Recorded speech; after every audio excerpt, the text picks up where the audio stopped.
Welcome back into Rounding Third Baseball, episode 362. Good old pitch tipping. And this episode is presented by Rounding Third Media Network. I am Nick, and we have Harrison tonight. How are we doing tonight, Harrison? Fantastic, Nick. Can't wait to get into the pitch tipping because that boy was Torey Lovello hot about this one. So this will be a fun one. Yeah, there's that. They had the Eddie Rodriguez balk that wasn't called with Pete Crow Armstrong. We got so much to get into tonight. It's going to be a wild ride. So buckle in. But first, make sure you follow and like us on Facebook. You can subscribe on YouTube. You can also follow on Instagram, Rumble, and TikTok. You can also listen on Spotify and Apple Podcasts or wherever you get your podcasts. We also are streaming to Patreon, so check us out over there on Patreon. We have our affiliate sponsors, Logitech, MLB Shop, and Lids. You can find these links on the tops of all of our socials. So if you do any shopping with these companies, please use our links as we get a nice little kickback with no additional cost to you. Just a great way to support the show. Also have Rounding Third merch on Etsy. If you search Rounding 3RD Baseball, we have sweatshirts, t-shirts, tumblers, whole bunch of stuff on there. Phone cases, I sport mine. We have the new logo, the retro logo. Just another great way to support us and to get our name out there. All right, before we get into the show, we have rolled out the new media network. And how do you think the first week is going? I'll ask the chat. How about you, Harrison? How's it going? I love seeing the Facebook page and YouTube lit up every night with live content. Different perspectives, different personalities, different takes, different opinions. I mean, I've honestly enjoyed having something to listen to. I mean, I know last night you guys were on clearing the bases, and I was actually getting some work done. And I had it on in the background. I was in the chat, and pretty much every night I've had something on. Just listening to some good old baseball talk, and I even listened to Braves talk the other day, which I was like, wow, I'm actually enjoying Braves talk. Who would have thought? Right. Yeah, it's been pretty cool. So we're still working on the website. That will drop soon. But we do have the schedule finalized for now because as we keep growing, we will be adding more shows to the network. So keep your eye out for that. But of course, you start Sundays with us, the Rounding Third community, 9 Start p.m. the week off right? Absolutely. So start off with us. Mondays, we got dual shows here, which is pretty cool. So Rob and Chris from NYMLB Talk come on at 3. They go until about 4. Nice little afternoon matinee. And then you get the 9521 Braves podcast Monday nights at 9 p.m. And that is Jason and Old Man Michael. So check that out on Mondays. On Tuesdays, we have bullpen sessions. So this is cool. I love that Jason came up with this idea. He kind of takes us one by one and has a one-on-one conversation about a certain topic. Him and Chris from NYMLB Talk this Tuesday are actually going to talk about the steroid era. So you probably don't want to miss that one. That one will be pretty intense, I am sure. Some big opinions on that one. Yeah, absolutely. Wednesdays is clearing the bases. This is where we all kind of come together, have just a roundtable discussion about the news topics and what's going on. Love that. Thursday, we do have a programming change because we didn't want to move Rob and Chris off their Thursday time slot. So they agreed to go a half hour earlier than us, what we usually did. They're going to go 8:30 to 9:30, and then we're going to follow them up from 9:30 until, we decide we're tired and we get off the string. So right now, that is the schedule going forward until I said we possibly get new shows coming along the way. So it's been an awesome first week. It's only going to get better. And it's been absolutely incredible to have those guys on board. So check us out those nights. Yep. I love seeing something new every night on the channel. It's fantastic. Yeah, pretty awesome. Baseball all the time. That's right. All right, let's get into it. Let's get into the meat. Merrill Kelly and the D-backs. So Merrill Kelly's coming to the set, and it is apparent that the third base coach is picking up something, whether it's the way he's holding his arm, he can see the grip in his glove. I don't know exactly what he was picking up on, but the Diamondbacks had a lot of issues with this, and they started barking at the third base coach. And then I don't know if you saw the clip, Harrison, But Ryan Flaherty from the Cubs was giving it right back to the Diamondbacks dugout. He was up screaming, and it was just back and forth, back and forth. So my question is, do you have a problem with the Cubs' third base coach calling out the pitches being tipped, or do you think it should be just a player-only type thing? So here's where I struggle with this one, and that this is kind of what the third base coach, and I'm blanking on his name now, was making the point of. It's not my job to ignore it. Like, you guys fix it. He's doing it. I'm just picking up on it.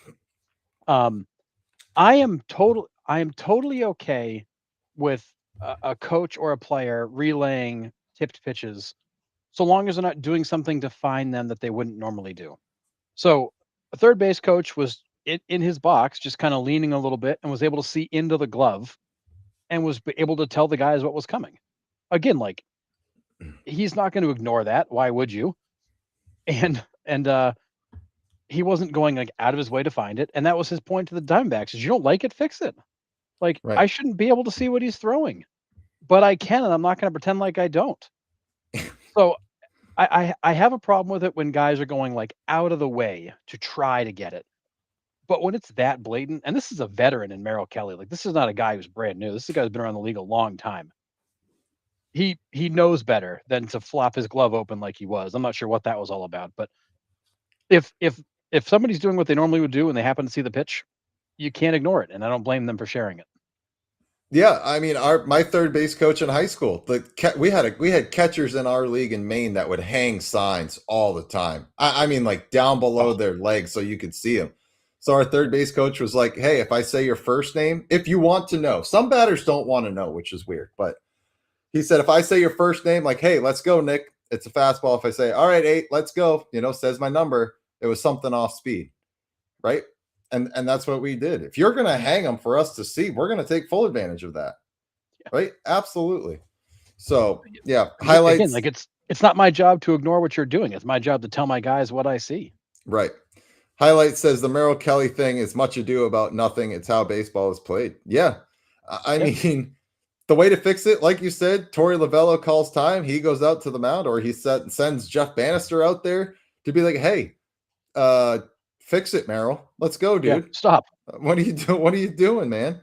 Like, I can understand getting frustrated about it, right? But you need to fix it. I don't put any blame on the Cubs third base coach here. It's just it's crazy. Yeah, It was a crazy reaction from the Diamondbacks, is what I'm trying to say. yeah, I think the Diamondbacks, and Torey Vello's like, "You're bending the rules," and it's like, and he's like, "No, I'm not. Like, tell me what I'm doing. I'm staying in the box. Like, I haven't even moved very far." Right. I think there is a section of baseball that feels like sign stealing is wrong on all levels. Um, I don't get that opinion or that approach, but I understand. Like, I understand that that's how you feel. Like, you shouldn't give anything away. Cool. It's not reality, though. And then there's the other side, which is like, if you're going to give me that advantage, why wouldn't I take it? Like, that would be silly for me to not take advantage of that situation.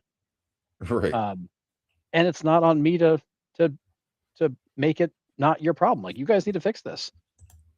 And I just think when you have those people that are so, big on, the cleanliness of the game, and the and that piece of it, they're never going to see that as okay.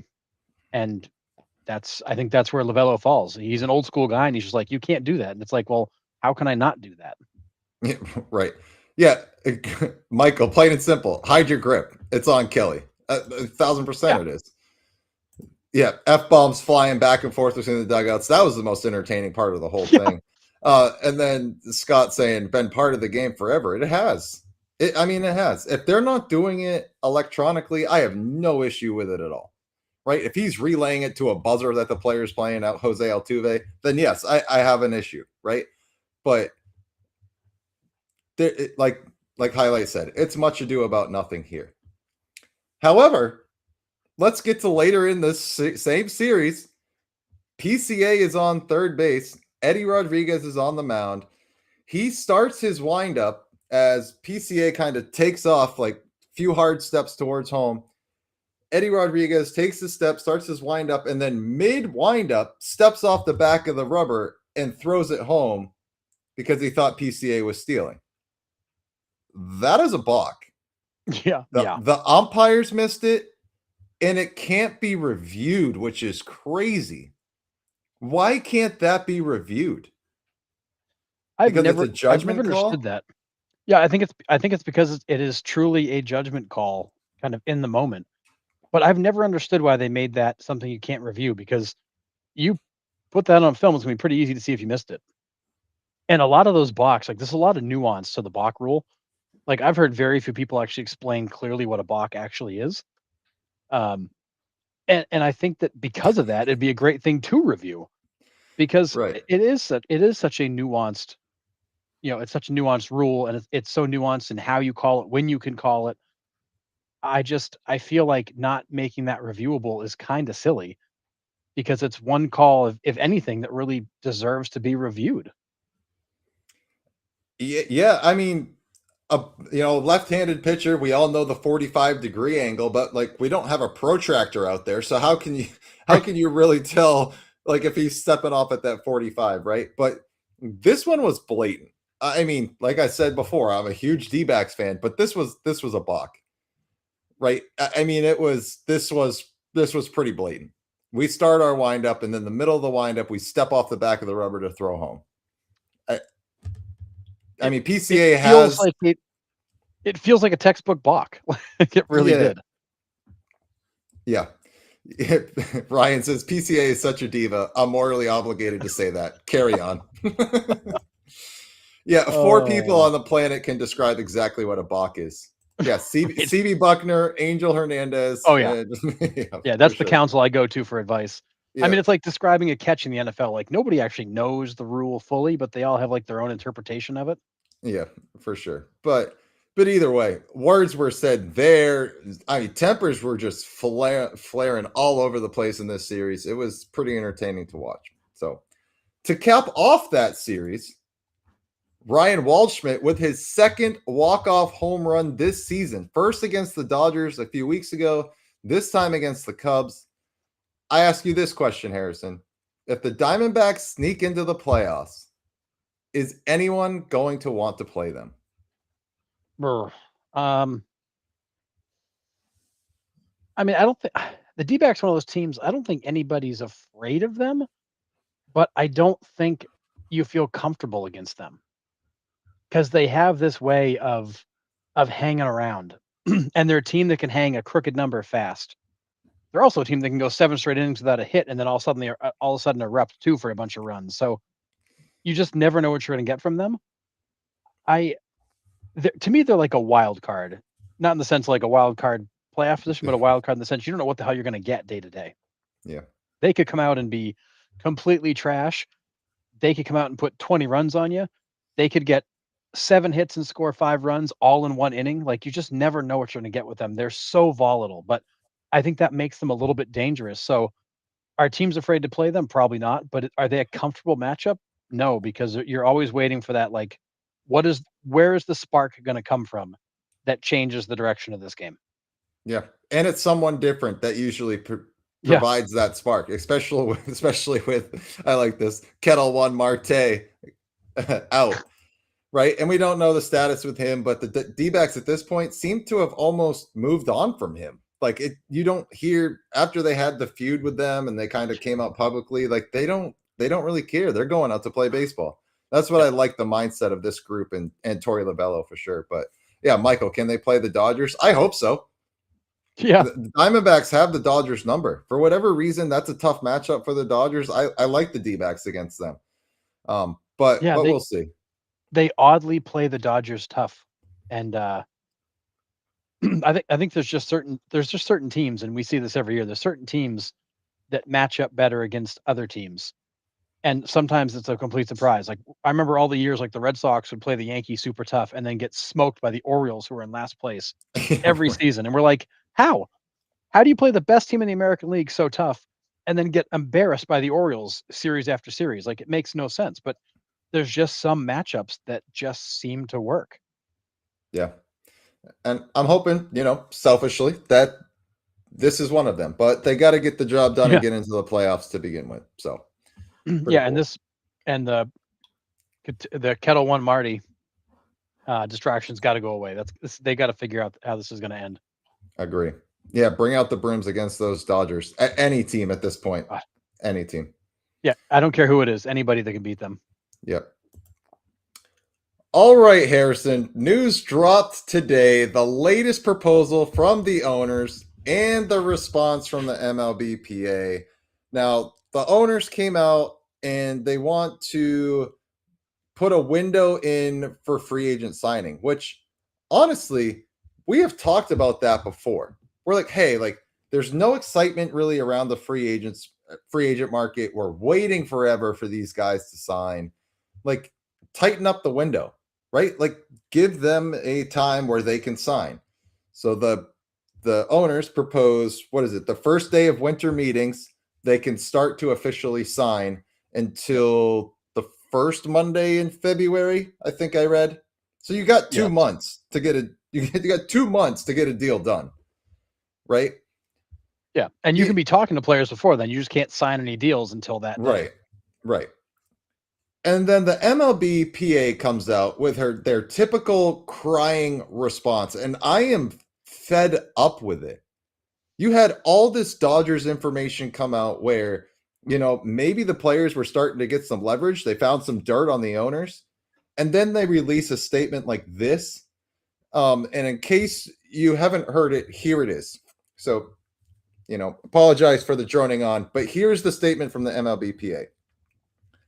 The league, through their propaganda arm, is promoting their latest set of roster and transaction proposals as player-friendly, but MLB has expressly conditioned these proposals on players' agreement to a salary cap system, which would drastically reduce overall player compensation, eliminate fully guaranteed contracts through escrow, and turn back the clock on fundamental player rights.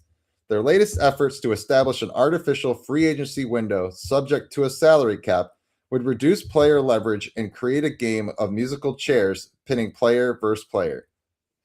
Any suggestion that the only way to limit roster churn or incentivize earlier free agent signings is with a salary cap is entirely unserious.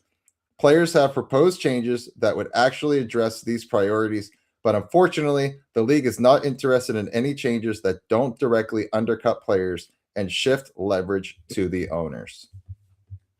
That is the full statement by the MLBPA. I mean, it's just a whole lot of crying and not a proposal back. When are we going to get a serious proposal from the MLBPA? I mean, you won't. It's like the statement that Alexander Hamilton makes in the Hamilton play. They don't have one. They just don't like ours. It's not about coming back. It's not about a counter proposal or offering up another idea. It's just we don't like yours. We just don't like it. It's not good. We don't like it. It's bad for us. It's all these things, propaganda machine, like all this language. But there's no response back. Like, here's a counter proposal. Here's something else we could try. Here's something that could work. They don't have any solutions. They just don't like what's being proposed. And as a fan, like, it's disheartening to see one side of it who just will not agree with anything, but also won't propose anything. And you can't make progress that way. Yeah. Negotiation only works when both sides are involved. Right. Mike, you are correct here. So this is what the MLB, the league, proposed. A free agent dead period until the first day of winter meetings in early December, in which players and teams can negotiate, but no deals can be signed. Trades would be allowed during this period.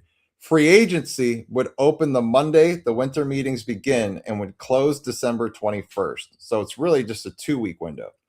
Yep. Ish, about 3. From December 21st through the first Monday in February, no free agent signings or trades would be allowed. So you would just have dead air in January, which, nothing usually happens that month anyway. It's usually quiet anyways. Right. Free agents could sign and trades would be allowed again from the first Monday in February onward. Now, I don't agree that the free agent period should only be a 3-week window. I would prefer beginning of December till, end of January. right? Because then pitchers and catchers start reporting. Give them a month and a half, 2 months to sign. But does giving them only this 3-week window pit player against player? I mean, they're all waiting for the top free agents to sign to begin with, anyways, to see what their contract values are. So how is that any different if you just tighten up the window? Yeah, I mean, I think so. In reality, you have from the end. So for for the teams that aren't in the playoffs, any of those free agents have from the basically October 1st until the 1st of December ish to be talking to teams anyways before you can sign. Everybody else in the Right. playoffs, you might have a month to go shopping. The reality of it is that I mean, if you're a top tier free agent, teams are already coming at you the minute they can anyways. Like that's not a surprise. Right.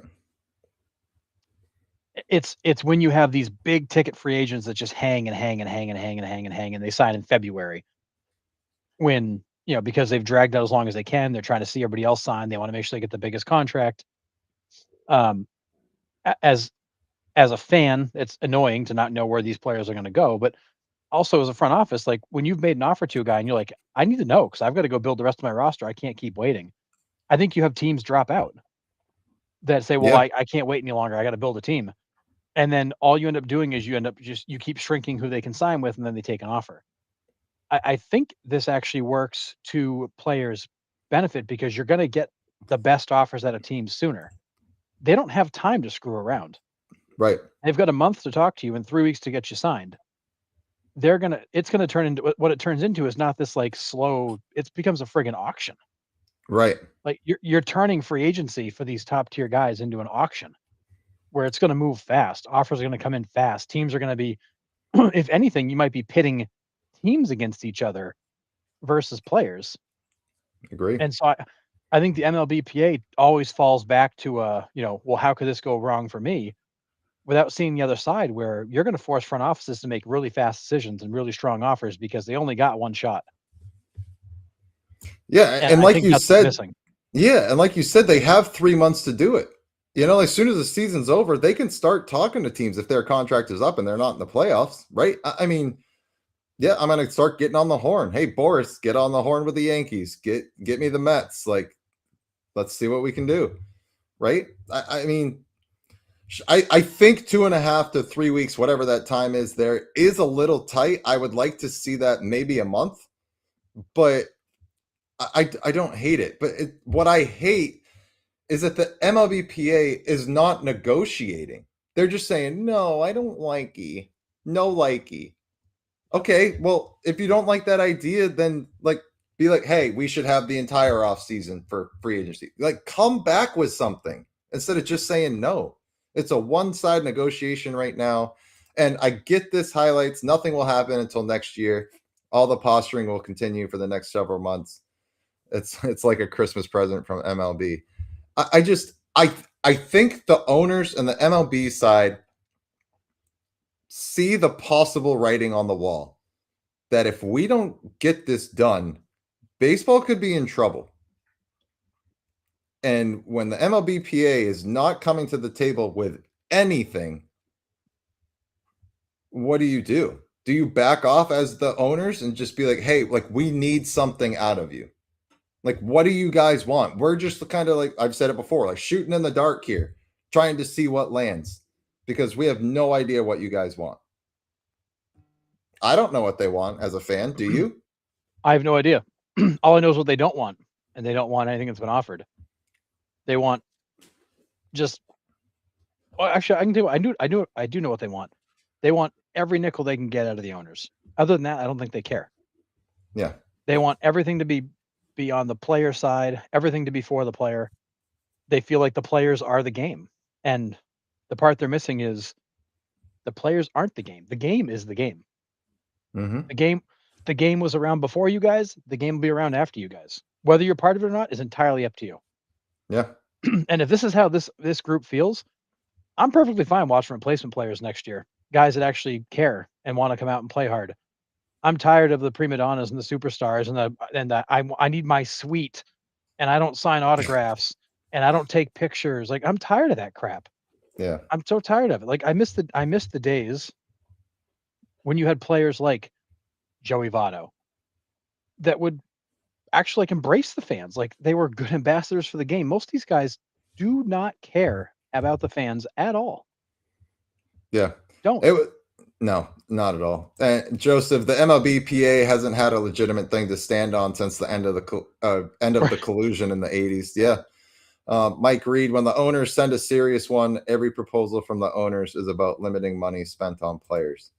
I mean, yeah, to a degree, but like we've said before, the floor was so astronomically high in that first proposal that it blew our minds. Like the money is there still. They are showing the players that the money's still there. It's just you're going to have to go to the Pittsburgh Pirates to get it. You're going to have to go to the Miami Marlins to get it. That's all the floor does, but it's showing that the money is still there. But that's how the MLBPA is viewing it, is like, oh, you're taking all our money away. I mean, does Kyle Tucker really need to cost your team $126 million a year? No. The answer to that is no. No player is worth that. I'm sorry. That's crazy. But I don't know. It's MLBPA is servicing a minority of MLB players. And you are not wrong, Scott, right? They are worried about the top 1%. They aren't worried about the bottom 99. The guys making league minimum. They could care less or couldn't care less. I still don't know how that phrase works, but either way. Couldn't care less. You could not care any less than you already do. Okay. They just don't care, period. Right?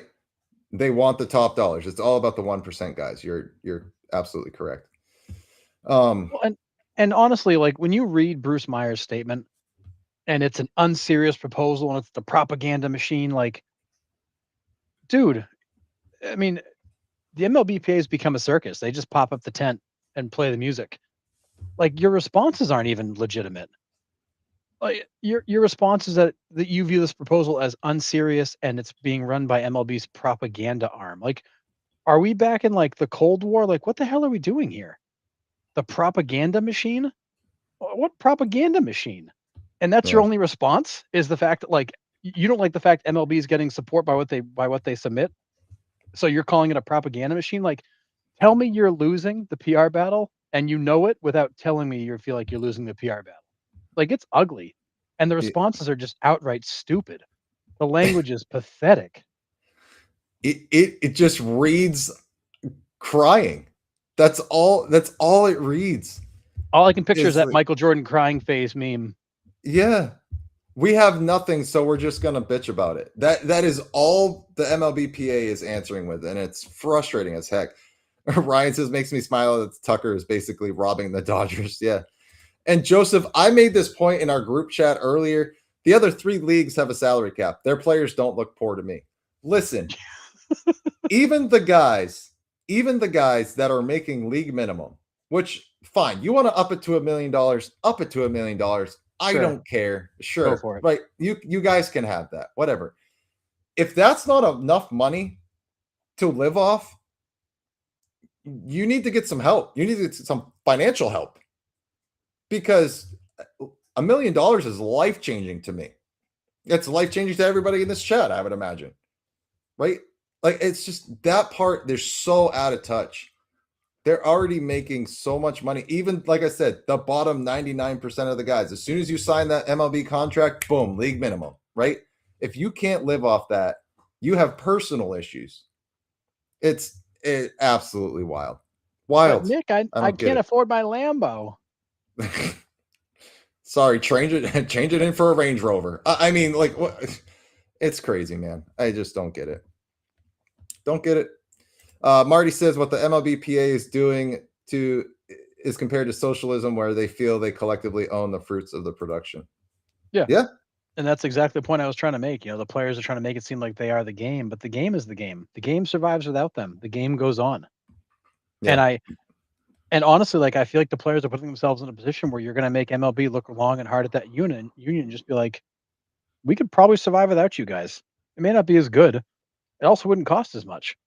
Like, I remember there was an airline back in the 80s or 90s, Northwestern, or I forget the name of it.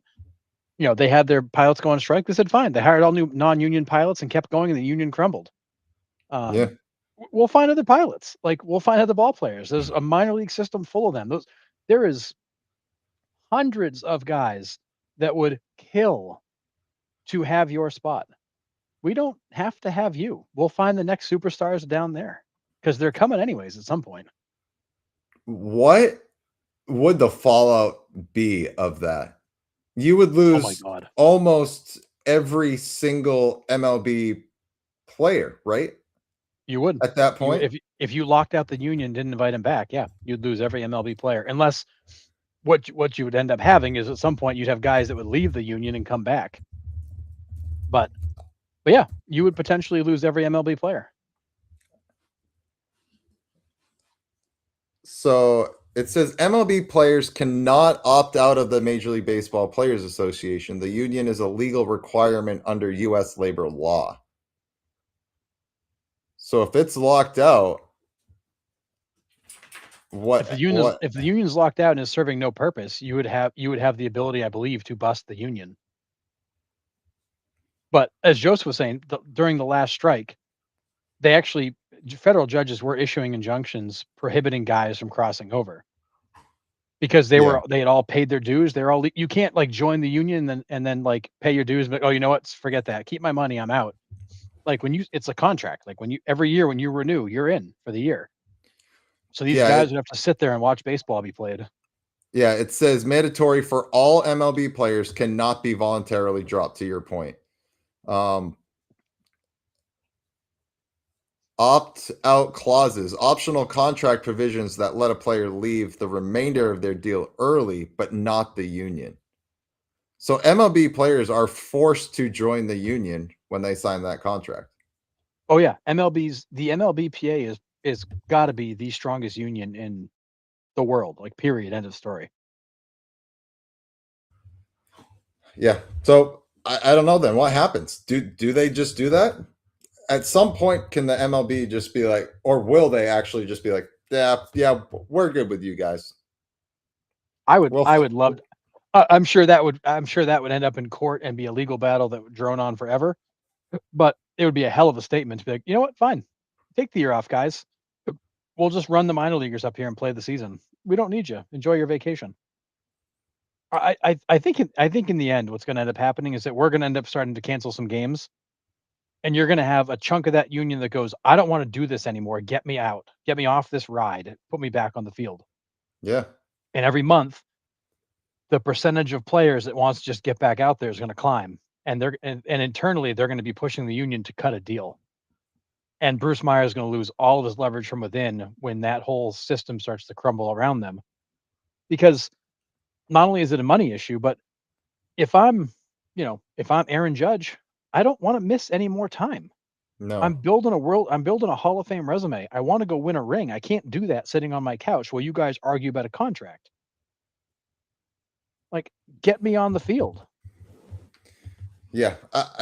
I don't understand it either. I would want to be on the field and playing, and we've said that.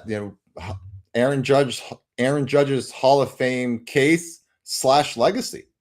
He's not going to have the numbers that look like a Hall of Famer with 2020 mixed in there.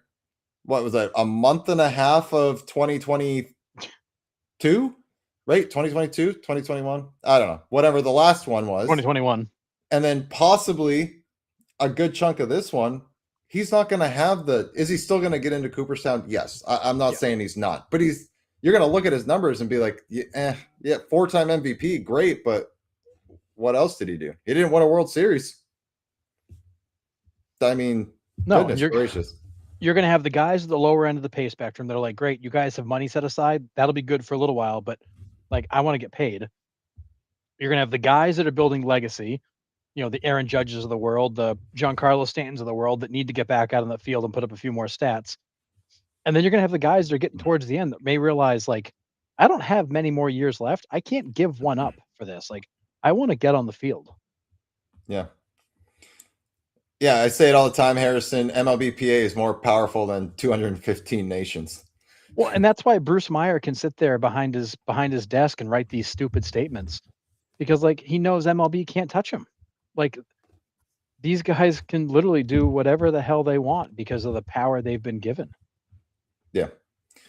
Yeah, we've been talking about this. We need to start the fan union for sure. Would be absolutely incredible. But if you guys want us to start it, you do have to pay your dues. So fork it over, and we'll start forming the union. But you got to pay your dues. Just saying. Hey, So every union to be legitimate has to have people that pay dues. It has to be a true organization. So you can find the dues payable on Patreon. Go there, become a member, and you will be in the union. Just saying.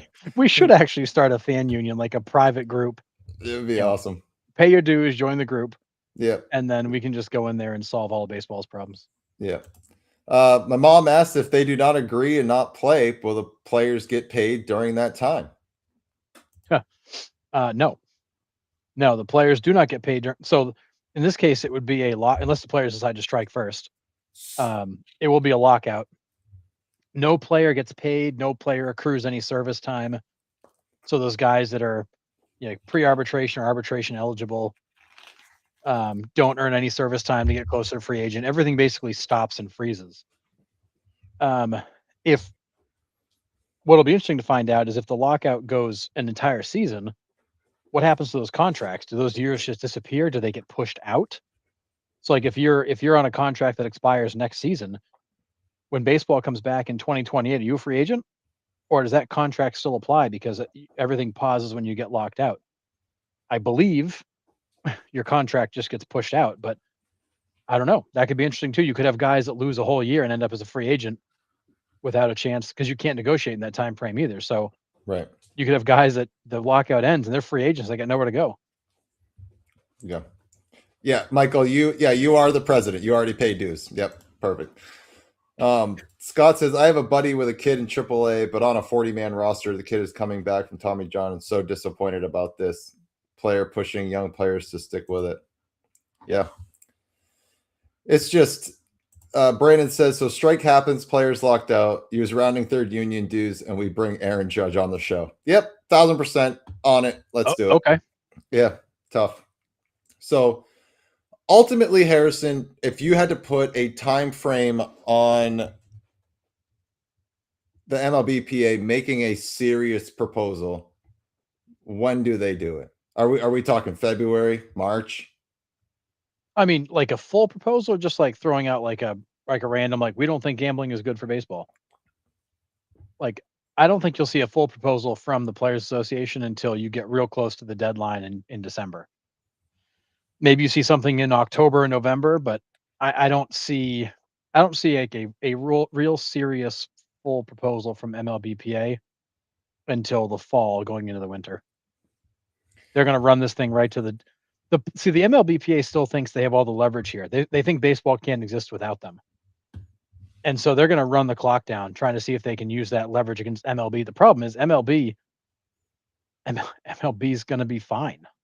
Like Right. the owners can withstand it. Obviously there's going to be a lot of people that lose their jobs because there's going to be no baseball to support, but at the end of the day, like MLB will be fine. MLB will be here before this and after this. It may not be as pretty when they come back, but eventually it'll rebuild. If these players sit out for a whole season, it's a season they lose, but the teams will be back. Yeah, I mean that's the only leverage the MLBPA has right now is waiting. That's all they have. At least that's the only cards that we're seeing. That's it. I mean, I don't understand it, man. It's wild. We're definitely in for a long one, and I hate it. There's really no reason for it. Not at all. And it's frustrating as a fan. This is just my perspective. Like I feel like, and this is where MLB's winning. MLB continues to put proposals out there. Here's ideas. Here's things we like. Here's concepts, and they're getting nothing back. And as a fan, it's disappointing to see the fact like the owners seem to care about getting this resolved.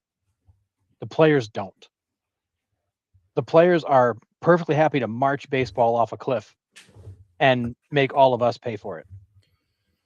Yeah, to me, like they are taking these first proposals as like this is their final proposal. This is the reaction that I get when we see the reactions from the MLBPA is like owners are throwing this out and they're like, oh well, they want that. Like there's just no way. Well, that's not how negotiations work. Like Harrison, if I'm trying to sell you something, right? I'm gonna start be like, oh yeah, I'm gonna sell it to you for $150, and you're like, I can't pay 150. How about 75? Right? And I'm like, I can't do 75. How about 125? Right? Like it keeps coming until you hit a middle point. So obviously the MLB is going to come in guns blazing for the top thing that they want, right? Knowing that they're going to concede some of this later in negotiations because that's how it works. But the MLBPA is not coming in with anything. No. So they're just shooting blanks out there to nobody. Yeah. That's the frustrating part in this whole thing for me. In negotiations, the first offer, the first price, that's the anchor. It's called anchoring. You basically say exactly what you want at the beginning. This is exactly what I'm hoping to get. And you anchor on that. That's what I want. Knowing full well you're going to give some of that up. But because you came off of that, because you anchored to this ask and came off it, the other side feels like they've won because you've given up ground. When in reality, what you anchored to may not have been what you were willing to take. It was what you wanted to get. But Right. what you asked for and what you're willing to take, there's a gap between those two. You got to find out how big that gap is and see if you can't get all the way to the end of it. MLBPA is not even trying to get to the end of it. They're just like, nope. It's like that'd be like you saying, I can sell this to you for 150. Me going, nope. Oh, okay. Like, do you want to buy it? Yeah. Can you 150? Nope. Like Yeah. now you're negotiating it yourself. Who the hell does that? Yeah, you just described Facebook Marketplace to a T right there. But No. anyways, Facebook Marketplace is it available? Yes. and And then they disappear. then nothing, right?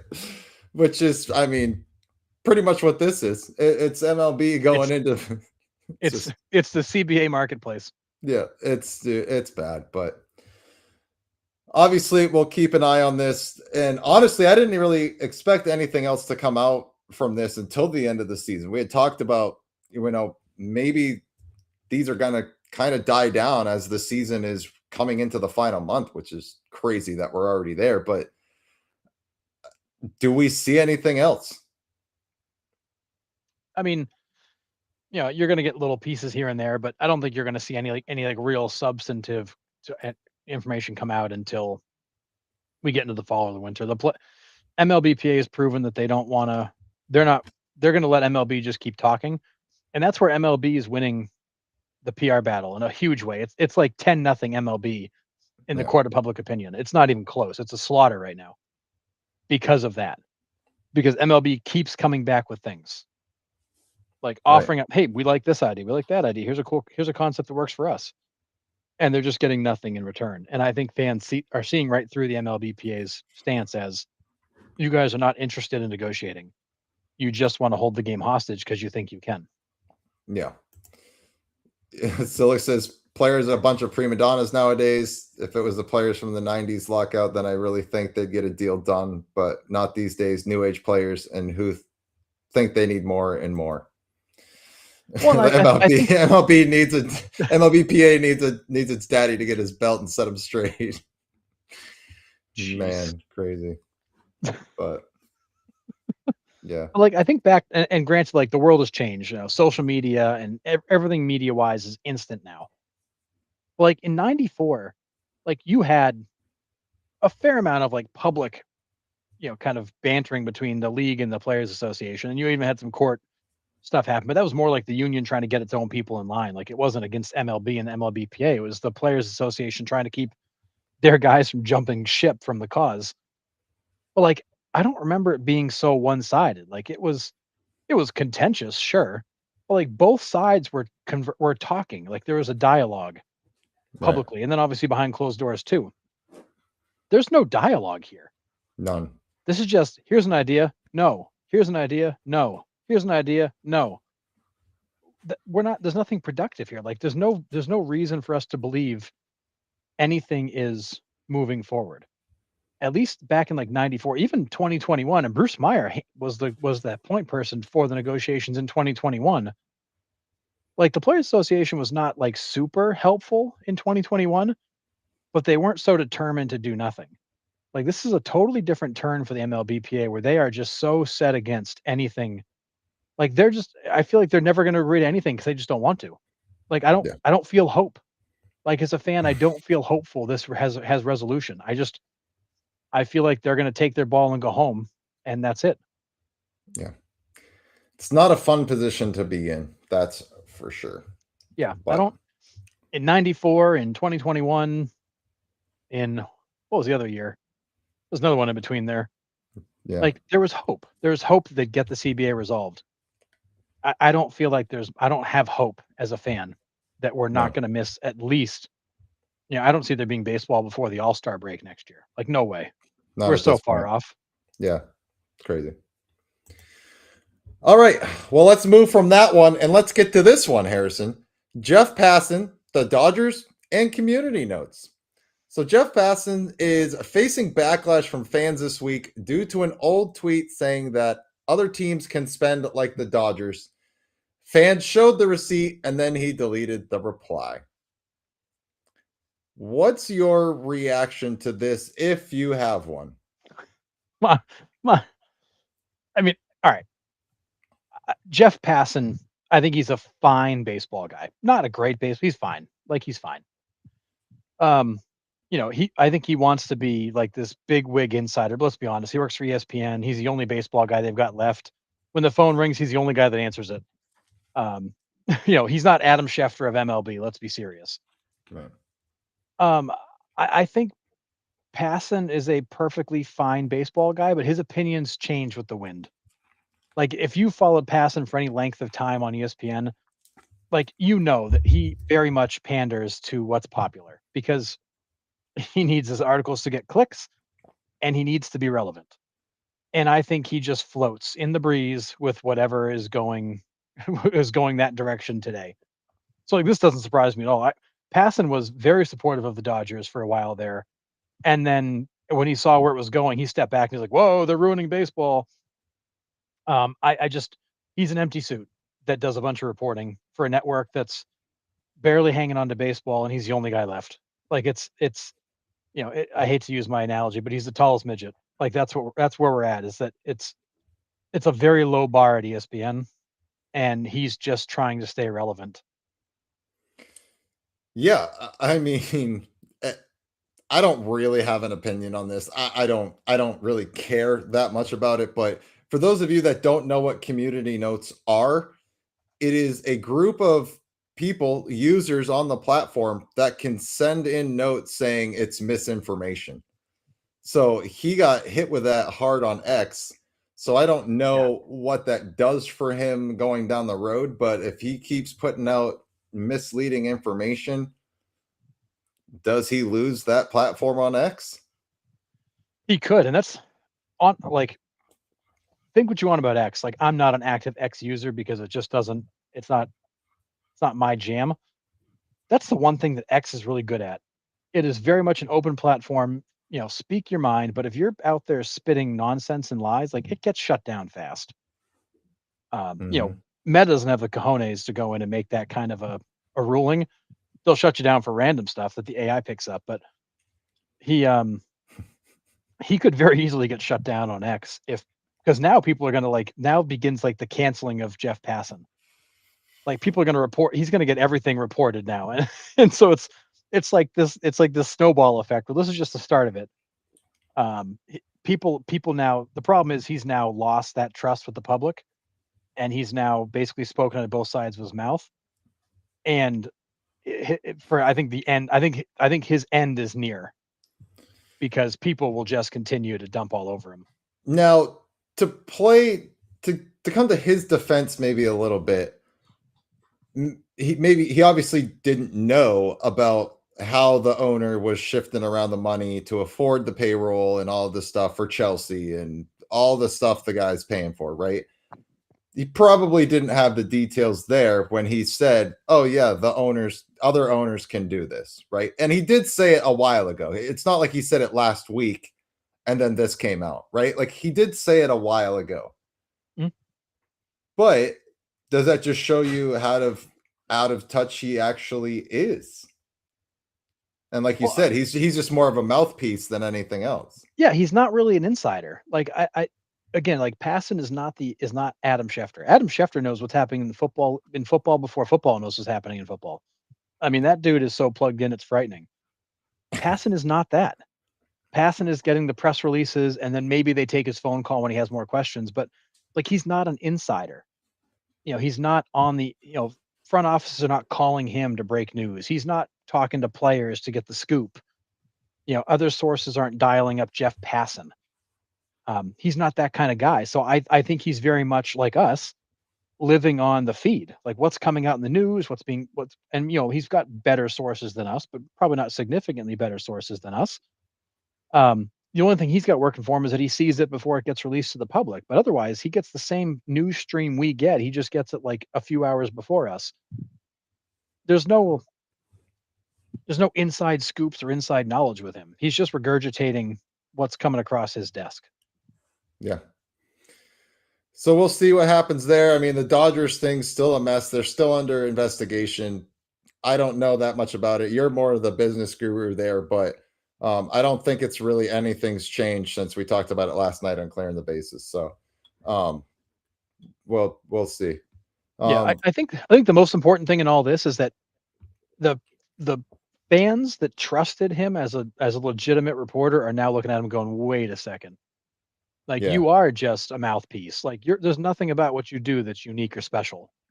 Yeah. And I think once that trust is broken, he's done. Yeah. Dodger Blue says there's also a bit of baseball fans who want to crap on everyone saying anything positive about the Dodgers. And you're not wrong. So right. Yeah. I mean, just the public perception of the Dodgers is not great. No, fans, right? If there was a whipping boy, it's the Dodgers. Unless you're a Dodgers fan, you hate the Dodgers. It's just like the Yankees in the 90s and early 2000s. Like, who did everybody hate? The Yankees. Nobody loved to watch a team lose more than watching the Yankees lose. It was that simple. They were the lightning rod. They were the ones spending insane amounts of money at the time. They were the reason the luxury tax even came to be. The Dodgers might be the reason a salary cap comes to be. Like, when the Yankees kind of broke baseball, fans hated them with a passion, red hot passion. And now if the Dodgers have kind of broken baseball, fans hate the Dodgers with a white hot passion. Right. And it doesn't matter what they do. The Dodgers could go out tomorrow and announce they've partnered and they're going to cure solve world hunger. People would still hate them just because they're the Dodgers. I think it started right. You got Mookie Betts, fine. You signed Freddie Freeman, fine. Right. Then you signed Shohei Ohtani. You're like, okay, like I understand why. But then the contract comes out and fans are like, okay, what? Right. Yep. So that is that starts the snowball effect, to your point, right? Then the gambling allegations come out, and then you're just like, okay, now like what's going on with the Dodgers? And then now all the owner stuff comes out. Like, the Dodgers also haven't helped themselves in this situation. Oh. And then you signed Yamamoto, and then you got Roki Sasaki in what was an incredibly fixed visitation period. Right. And then you sign Kyle Tucker and basically throw the rules out the window. And fans are like, they're the grandest of FUs to the Dodgers is what every fan feels like right now. Yeah. Which, I mean, I get it, but like, they're not helping themselves in this either. And I don't think they care. I mean, Dave Roberts has come out and literally said that in a press conference. Like, I don't care what people think. I got a baseball team to run, which I can respect as a coach and a manager. Like, he does have a job to do. So like, he's like, I don't care what people think about us. I got to get those guys to win every game. It's not his fault that he manages an all-star team. I'm lucky enough to get to come to work every day and manage a team that basically manages itself. Yeah. So I don't know. It's interesting to see what will happen with Pass. I don't think anything will come of it. But it's just the backpedaling was, pretty apparent this week. Backpedaled hard. Yeah. And I'm just reading down through like some opinions on it. And like, I think that's the biggest thing for Passan is like, once you break that trust with the fans that you're not a credible source anymore, it's pretty much over for you. And if he can't fix this, where fans will actually take him seriously again, it's gonna be tough for that guy to remain doing what he does. Yeah. With any ounce of trust. Right. And that's why I'm glad we're not inside reporters, man. We just tell our opinion. Like, you might not agree with my opinion, but my opinion is not wrong. Your opinion is not wrong. An opinion's never wrong. Well, and honestly, like there are times where I probably am dead wrong, but I don't have all the information either like these guys are supposed to have. Right. Like I'm Right. reacting to what I get. Right. Yeah. Like Crazy. they're supposed to be better than that. Yeah. All right. Let's move on. And again, sorry, John Temple, but Bryce Miller is the first pitcher to start 2 consecutive games only to lose by 17 runs. First pitcher since George Van Haltren in 1890. I mean, yikes. Now, granted, Miller didn't give up all 20 runs and he didn't give up all 17, but he started those games where the Mariners lost by 17 plus. Goodness gracious, man. That's not good. I'm taking it. Huh? I, Is I that not good? don't I don't think so. I don't think so. Yeah, However, the Mariners somehow are still in this I playoff can't. hunt. They have the A's and they have the Angels coming up. If they get they're only 3 games out of the wild card. They have a chance to sneak in here if they take care of business against the A's and the Angels. That's wild to think about. It's so bad. Yeah, they're 3 games out in their division, 4 games out in the wild card, and they're 6 games under 500. Like, I I don't even know what to say. I mean, first of all, Bryce Miller, kudos to you. That's a cool record to have, I guess. Boy, does that suck. And he was terrible, like Yeah. terrible. He was throwing glorified BP. Um, and I'm not sure if it was like a mechanical thing, an approach thing, and I hope he's not hurt. I mean, I think this is a guy with a bright future, but damn, man, like there's not a single pitch he threw they didn't smoke somewhere. Um, so rough on him. But more importantly, like what a microcosm of the Mariners season. Like you get completely torched and you look up, you're like, hey, we're still in this thing. Like we are complete trash. As a team, we are terrible, but we're still in it. Like I, how are the Mariners? This team should have been dead and buried a month ago, and yet they're still fighting for life. And I the American League is just so trash for this to even be possible. I I just I would need a whole entire new scorebook after scoring those 2 games.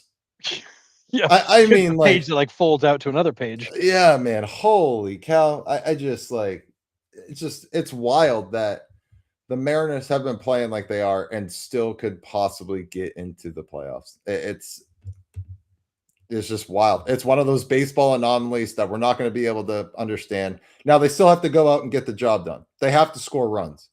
Cal Raleigh had 4 home runs and 4 at-bats, and then the next game he goes 0 for 4 with 4 Ks. So is he back? I don't know. For a Maybe. moment, he was. Yeah. There was a glimpse. I ultimately I don't think they get it done. I think they fall short. But if they're going to put pressure on the other teams, this stretch is where they do it. Because like I said, Angels and A's, they could go in and get some wins there. So we'll see what happens. But I just thought that was crazy. Consecutive games to lose by 17 runs or more. Yeah, and I hate to say it because it's sad, but the Athletics have to be the worst team in baseball. Yeah, it's not great. Have to be. I mean, I might even put them below the Rockies right now. Like that is a team that they cannot pitch. Oh my God, they cannot pitch. They can barely hit. They can't play the field. Like they can't do a thing. And I know the injuries have piled up and like, but that team is is a complete and utter disaster. Yeah, Just I a mean, disaster. they're all-star center fielder, all-star caliber center fielder, I should say. Denzel Clark's been out all year. Nick Kurtz is out. Langoliers is out. It's not pretty Uh, in A's It territory right it now. feels like the Twins last year were making the joke, but like everybody's wearing like a "Hello, my name is" name tag Yeah, because like nobody knows who anybody is. They all just got there. That's the A's right now. It yeah, it literally it's a bunch of guys that have gotten called up, or have been elevated to starting roles that shouldn't be there because there's literally nobody left. yeah. I mean, Tommy White's played at almost all 9 positions at this point because he's the only one not injured. I think he's over there playing first base now. So it's not pretty in Sacramento at the Oh, moment. is But anybody that started the season actually healthy? I mean, Soderstrom just got ruled out for the rest of the year after missing the majority of it anyways. Kurtz is out. Langoliers is out. I mean, forget about Is Wilson still in there? He's probably not. They probably just sat him at this point.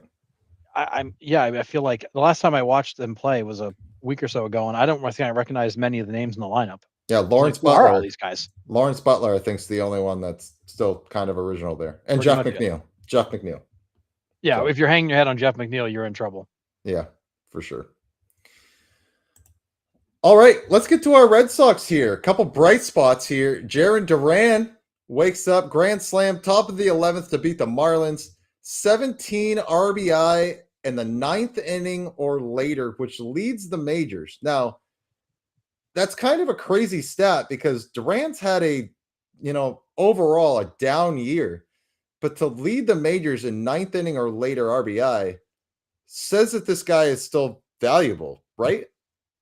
So, how do you assess Jarren Duran's season? Boy. Yeah.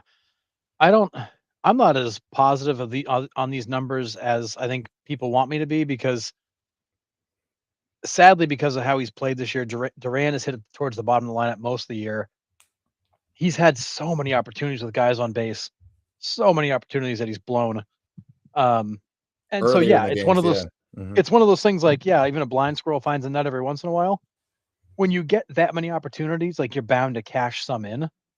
No, like that grand slam, that was a huge hit. Like, not taken away from the fact that he did it, but he comes up with opportunity after opportunity after opportunity with guys on base and squanders them so often that it's like he gets when you're like, finally, we get something from Jarren Duran. Um, so yeah, I mean, I think that when you get a ton of opportunities, eventually something goes your way. His season has been trash. It's been awful, awful. I mean, there's been times where he's completely disappeared. And even Mhm. defensively, he's been a little iffy at times, which that was the one thing you could always count on, was him being defensively rock solid. And he's had some moments. I don't know what's going on with him, if this is like more of the mental health type stuff, if it's just a bad season. I mean, because he just seems out of it. But I mean, awesome to have these numbers in late in the games, but based on where he's hitting the lineup, like, he's going to keep getting opportunities. That he has to come through with some of these, or this team's going to struggle. Yeah, as of late, his bat's kind of woken up. He's up to 18 homers. I mean, I say waking up. He's still batting 210, right? Yeah. Nothing great. 18 stolen bags, 100 hits. His OBP is atrocious. It's 266. It's definitely an off year, down year for Duran.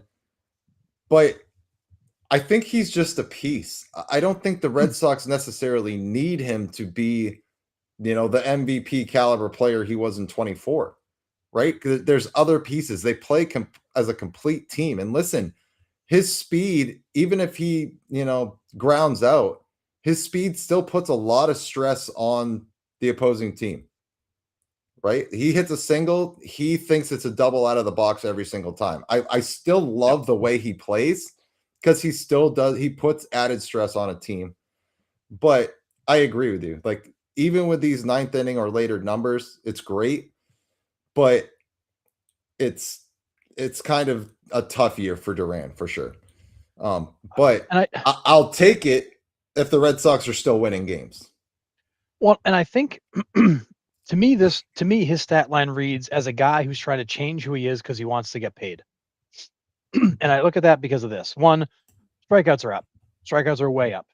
Batting average is down, but he's gonna set a career high for home runs. He's hit way fewer triples. He hit 14 triples in 24, 13 and 25. He's got 4 so far this year. He's got 14 doubles compared to 41 and 48 the last 2 years. So very few doubles, very few triples. Career high in home runs. He's going to probably drive in as many runs as he did in those last 2 years, maybe even more. Again, because the opportunities he's had. Fewer hits, lower OBP, a lot more strikeouts. Like, he's not swinging for contact like he was. No. He's trying to hit the ball deep, and that's not who he is. What makes Jarren Duran so dangerous is the fact that he can get you for a single, double, triple, or home run at any point in the game, and his speed needs to be on base for it to be valuable.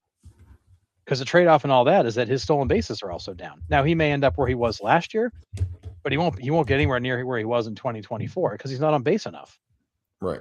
Like if watching him hit, it everything with him feels like it's more drop and drive than it's ever been. And I'm not sure if he Mhm. thinks that he's got to hit more home runs to get paid, hit more home runs to stay in the lineup. Like I'm not sure where that comes from, but he is totally not playing the same kind of baseball that got him here. And I think that's why you're seeing him have the season that he's had, where he's had moments of greatness, but otherwise he's been frustrating to watch. Yeah.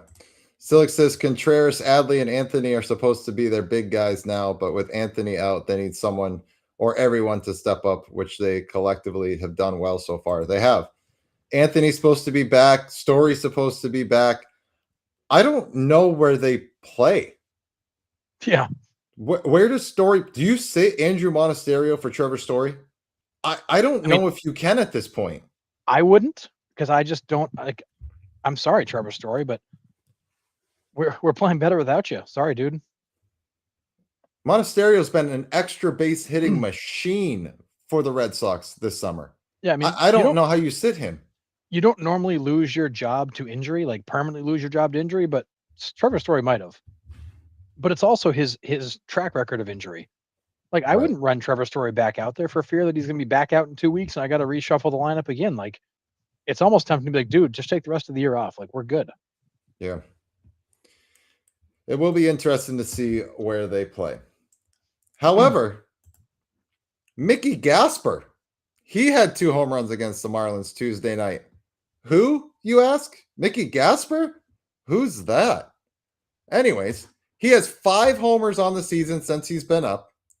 He's hitting 275 and 131 at bats and has provided a spark behind the plate that the Red Sox have had nothing. They've had zero production out of the catcher position all year, even with the trade with Adley. He really hasn't given you much, right? He's barely played too. He's a switch hitter, pop from both sides, and has come up with some big hits for the Red Sox. Your thoughts on Mickey Gasper?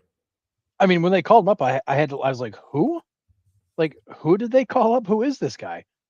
I mean, this is a New Hampshire boy who went to college in Rhode Island. He went to college at a business school. Bryant's not even a Division I like baseball school. It's a pretty sure Bryant is a D2 business school.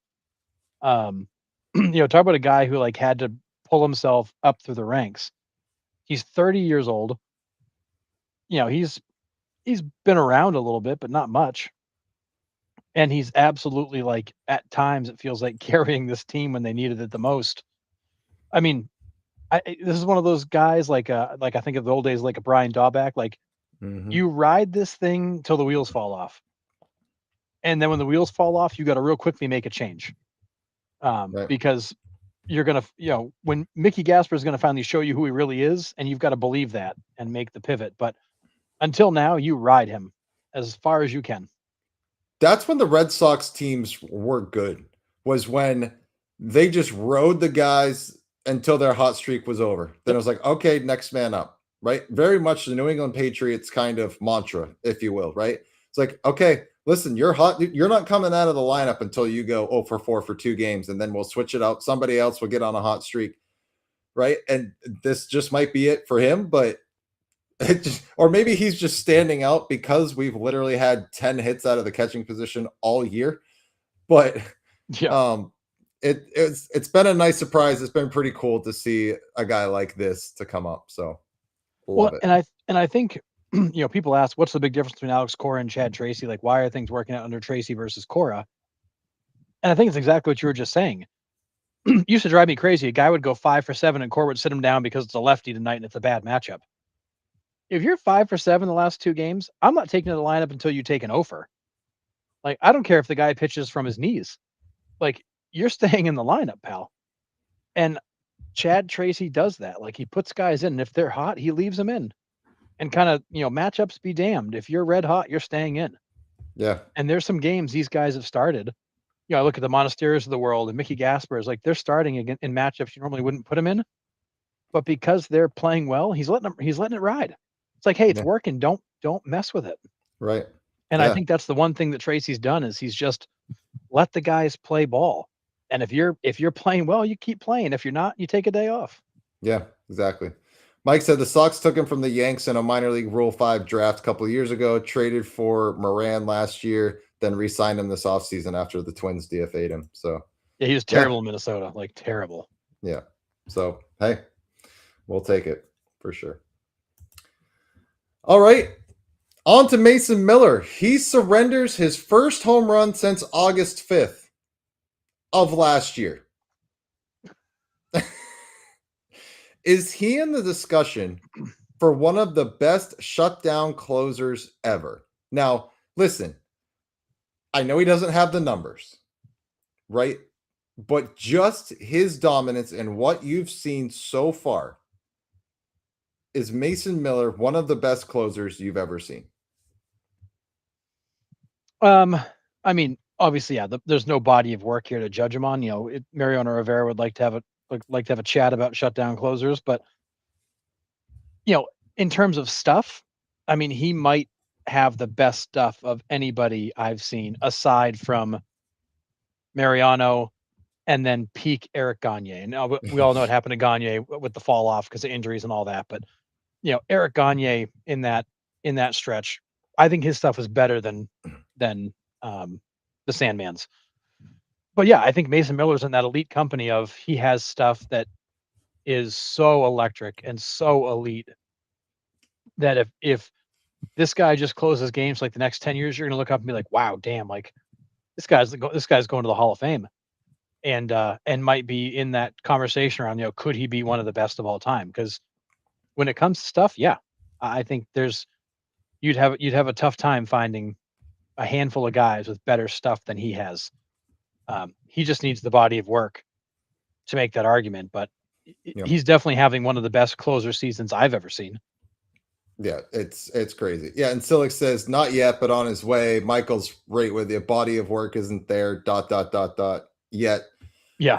Of course, you would take Billy Wagner, Marty, being an Astros fan, but I mean, Billy Wagner was also a nice one to have on the hill. So, and Billy Wagner was very much Mason Miller from the left side, like a guy that just threw gas with a slider he could break off that would twist you in circles.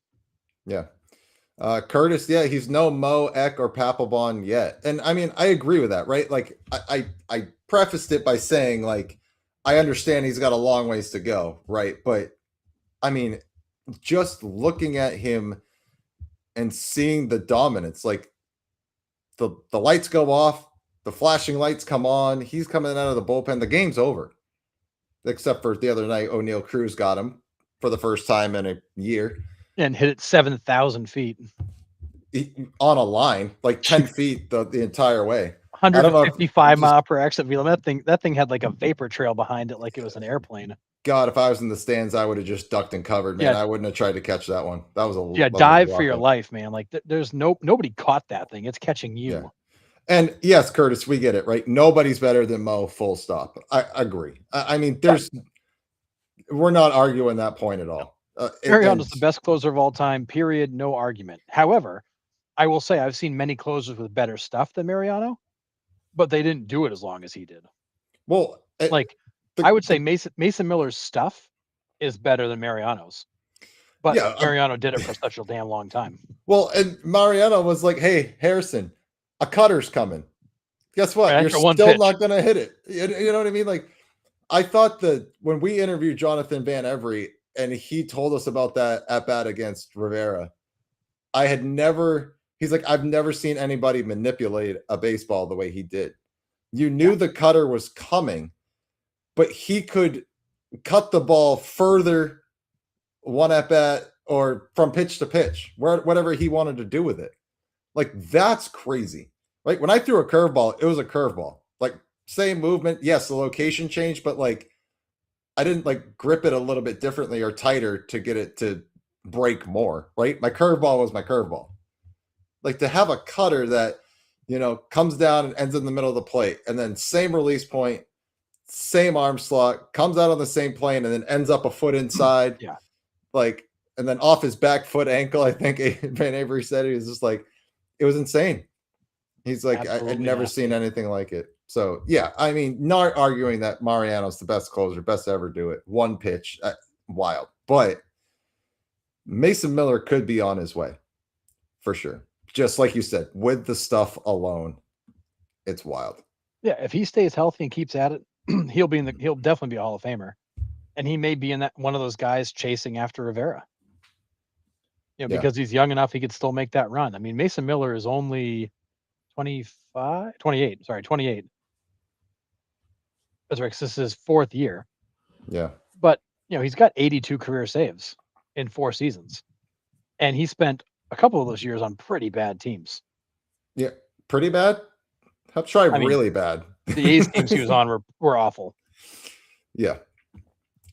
Joseph says, no way. Kenley Jansen is the best. Tried to say that with a straight face. Yeah.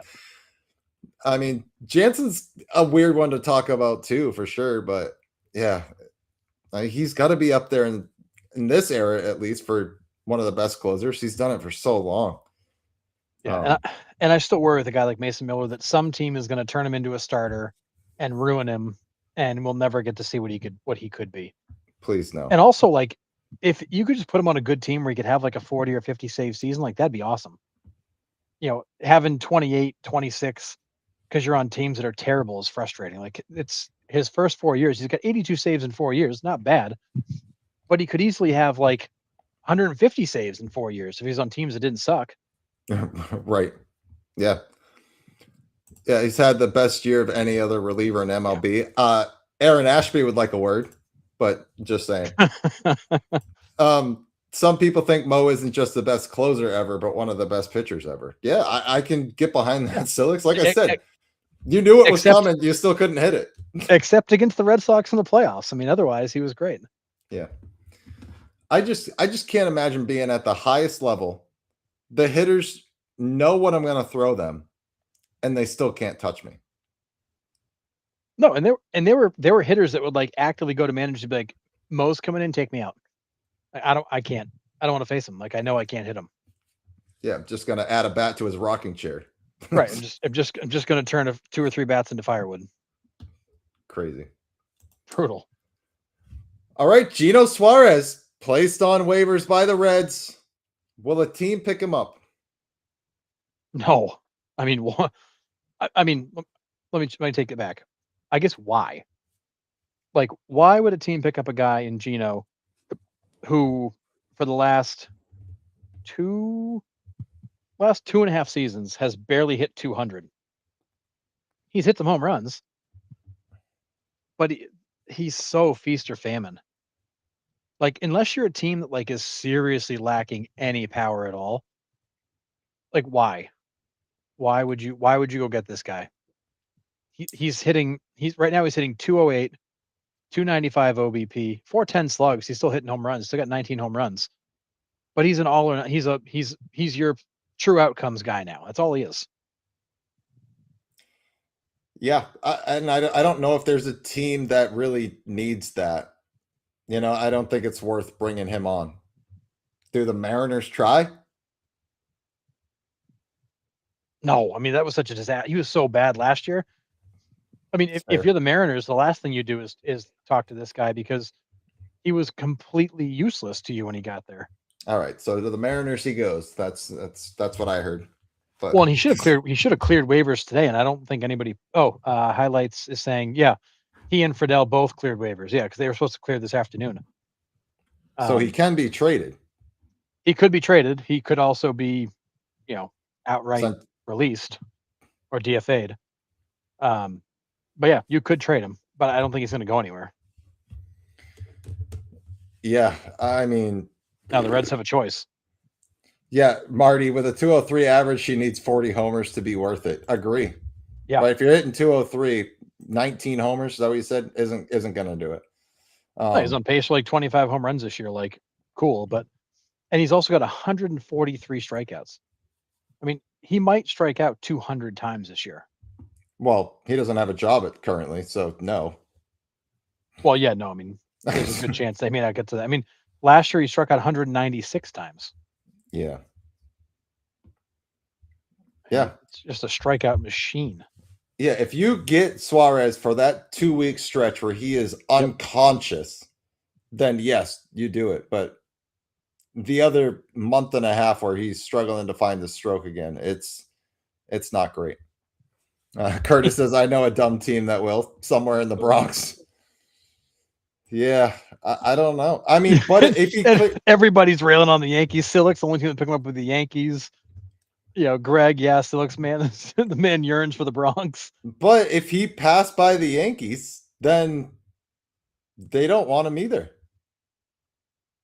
right? No, I mean, because if you're talking about picking him up off of waivers, you're taking him and you're inheriting his contract. If you can get him via trade, you can maybe get the Reds to eat some money or maybe lessen the blow. But you're talking about having a guy for a month. Right. And if he's going to move teams, he's got what, 4 days to do it if he's going to be playoff eligible. Oh, that's right. Yeah. So it's also a super tight window. Well, I would also like to give the Reds props for actually releasing this guy with a month left in the season, and not like the Pittsburgh Pirates and doing it when they're about to hit their incentives. So Ugh.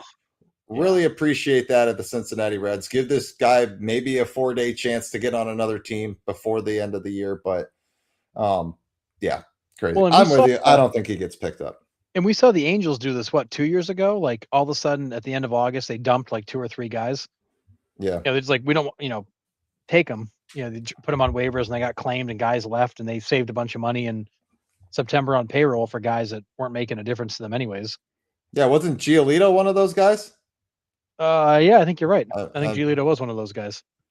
So, yeah. I guess we'll see. Joseph. I think he could hit better unconscious. Yeah, he sure wouldn't hit better in Detroit, though. That ballpark is massive. Man. But I mean, honestly, if you're a team like the Yankees and you can get him for next to nothing, and maybe he hits a few home runs for you, and you don't know exactly when Judge is coming back, maybe you say, "What the hell?" Yeah. Mike Reed, this is probably the route that it will happen if it does happen, right? No one's claiming him. If the Reds release him, maybe someone signs him for, league minimum, right? That's the only thing I could really see possibly happening. Yeah, because keep in mind, if you DFA a guy and release him, you're still responsible to pay the remainder of that contract. Anything he gets from a new team is offset against that contract. So you sign him for the league minimum over here, the Reds get to subtract what they owe him based on what he's getting paid over there, but he's still getting the same money. It's like you can literally sign him for league minimum, get him for next to nothing. The Reds are still paying the full boat. Yeah. So I did not see this, Scott. Said, could the way he acted rounding the bases yesterday been the straw that broke the camel's back? I think they put him on waivers before that game, if I recall. I think that might have been him reacting to being told before the game that he was being placed on waivers. I did not see the clip. But waivers take 48 hours to clear, I believe. So that means he was placed there Friday afternoon. So he would have been on waivers during that game. So that's probably what it was.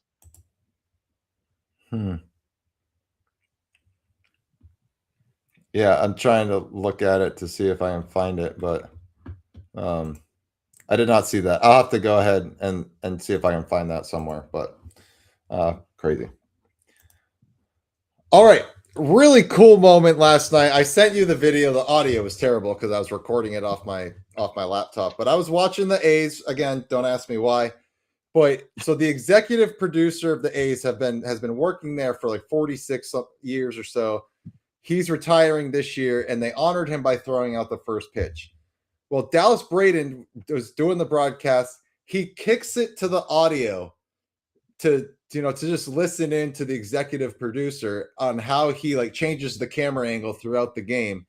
And about 2 pitches after Braden kicks it to the executive producer, Lawrence Butler hits a bomb to dead center. And you just hear the executive producer over everything being like, 44, 47, camera 2. All right, Brian, he's coming right at you. It was such a cool moment because it was different. It wasn't the announcers talking over it. It was just really cool to hear what an executive producer has to do during a baseball game to get all the different camera shots that we take for granted. We're just taking it in. We're not thinking there's a guy behind there with a crew just being like, okay, Harrison, 44, 37, Nick, 22. Like, and he's got all the screens in front of him. We've all seen it before, and he's just shouting it out. It was really cool. I'm sure the clip is out there somewhere, but if you haven't seen it, it was pretty awesome, pretty It's unique. absolutely amazing, and I've seen a few times. I've taken you behind the scenes to kind of show how they produce these games, and I never realized how much goes into getting us that feed that we see on the TV. Because he is like he's queuing up cameras and telling them to hold, zoom in, pull back. He's coming at you, pause for replay. Like he's like literally he's orchestrating the entire broadcast in real time. So like he's having to react to what base he's coming around, how he's turning, where the ball is, who's covering it, who's got the best angle on it. He has to know where every camera is and pointed at all times. It's It's it was wild. wild. It literally just he's just shouting out strings of numbers and then giving the guys like short directions. It was really cool. Yeah. So if you haven't seen it, try to find that. It was on the game last night. But yeah, I rewound it and watched it like 3 or 4 times. I was like, that was really freaking cool. And like just the timing of it too, for Lawrence Butler to go deep to like really get an understanding of like how it actually happens when he rounds the bases. It was a pretty cool moment. So and imagine what it's like during like a double play or a ball in the gap. Like it's got to be wild. Like all the different cameras are switching between, and I mean I can't imagine. You must go home after that completely smoked from trying to orchestrate that I game get for it. 2.5 hours. Dude, I wouldn't talk for the other 21 hours of the day. I'm just sitting there doing that Yeah, all just day. It's leave me alone. wild. I'm good. Yeah, it was really cool because Lawrence Butler, it wasn't like a no doubter. So you could hear him. He's like, get ready, 44. Because like if it hit the wall, he would have stayed, Yeah, right? Because he was already on that angle. But he was like, and four. Like, I mean, the whole thing was awesome. it's So if you can it's go cool. back and watch it, it's really cool. Not a job I could do. That would be so Oh, dude, exhausting. no way. But 46, 47 years, however long he's done it, man. Whew, it's a lot of words, a lot of numbers, a lot of talking. He's got to be so good at it now, though. It's got to be just like second nature. He knows where every camera is. Like he knows what angles have worked in the past. Like Yeah. that'd be a really tough job to do, like for your first year or two. This just in, his retired occupation is an auctioneer. So yeah, Yeah. there we go. Okay. But yeah, pretty cool. All right, out of left field discussion topics, Harrison. What do you got for us tonight? I got some. I think just some fun ones we can get into. Some topics we've brought up before, but also some cool new information. And let's see what chat thinks. So, All righty. all right, let's kick it off. So, not sure if you guys saw it the other day, but the Anaheim Angels drew like nobody to the ballpark. Because fans, I don't know if this is like an organized boycott or if it's one of those things people are just like, oh, let's just not go to the game. But it flashed me back to the days of like Oakland being totally empty there towards the end. So my question is, does boycotting games actually help make a point to the owner, or does it just hurt the team more? Are you accomplishing anything by not supporting the team? I think a boycott needs to be longer than just a game, right? It needs to be like the A's where they made one big statement and then nobody came to the games after that, right? It was like Yeah, what, 1800 maybe tops, that was right? bad. Which is what the Rays pull every day, but that's a story for a different day. Um, this is what, if we ever formed this fan union, this would be the first thing that I would try to orchestrate is a league wide, nobody goes to the games. And for like a week. I'm talking like make it hurt. Right? Don't just do this once and call it a day. Like you have to do it for an extended period of time for the league to be like, okay, we need to fix something here. Yeah, Or even the players to be like, hey, like our fans went on strike. Like, what the hell? Like maybe that's the wake up call they need. Do you think we can orchestrate one between now and the end of the season? I don't know if we quite have the following for it. It would be pretty awesome, that would but be pretty awesome. that's the only way it's gonna do, right? It has to be stretched out over a period of time. It can't be a one and done, right? It can't be this and then a sellout crowd tomorrow. Doesn't do anything.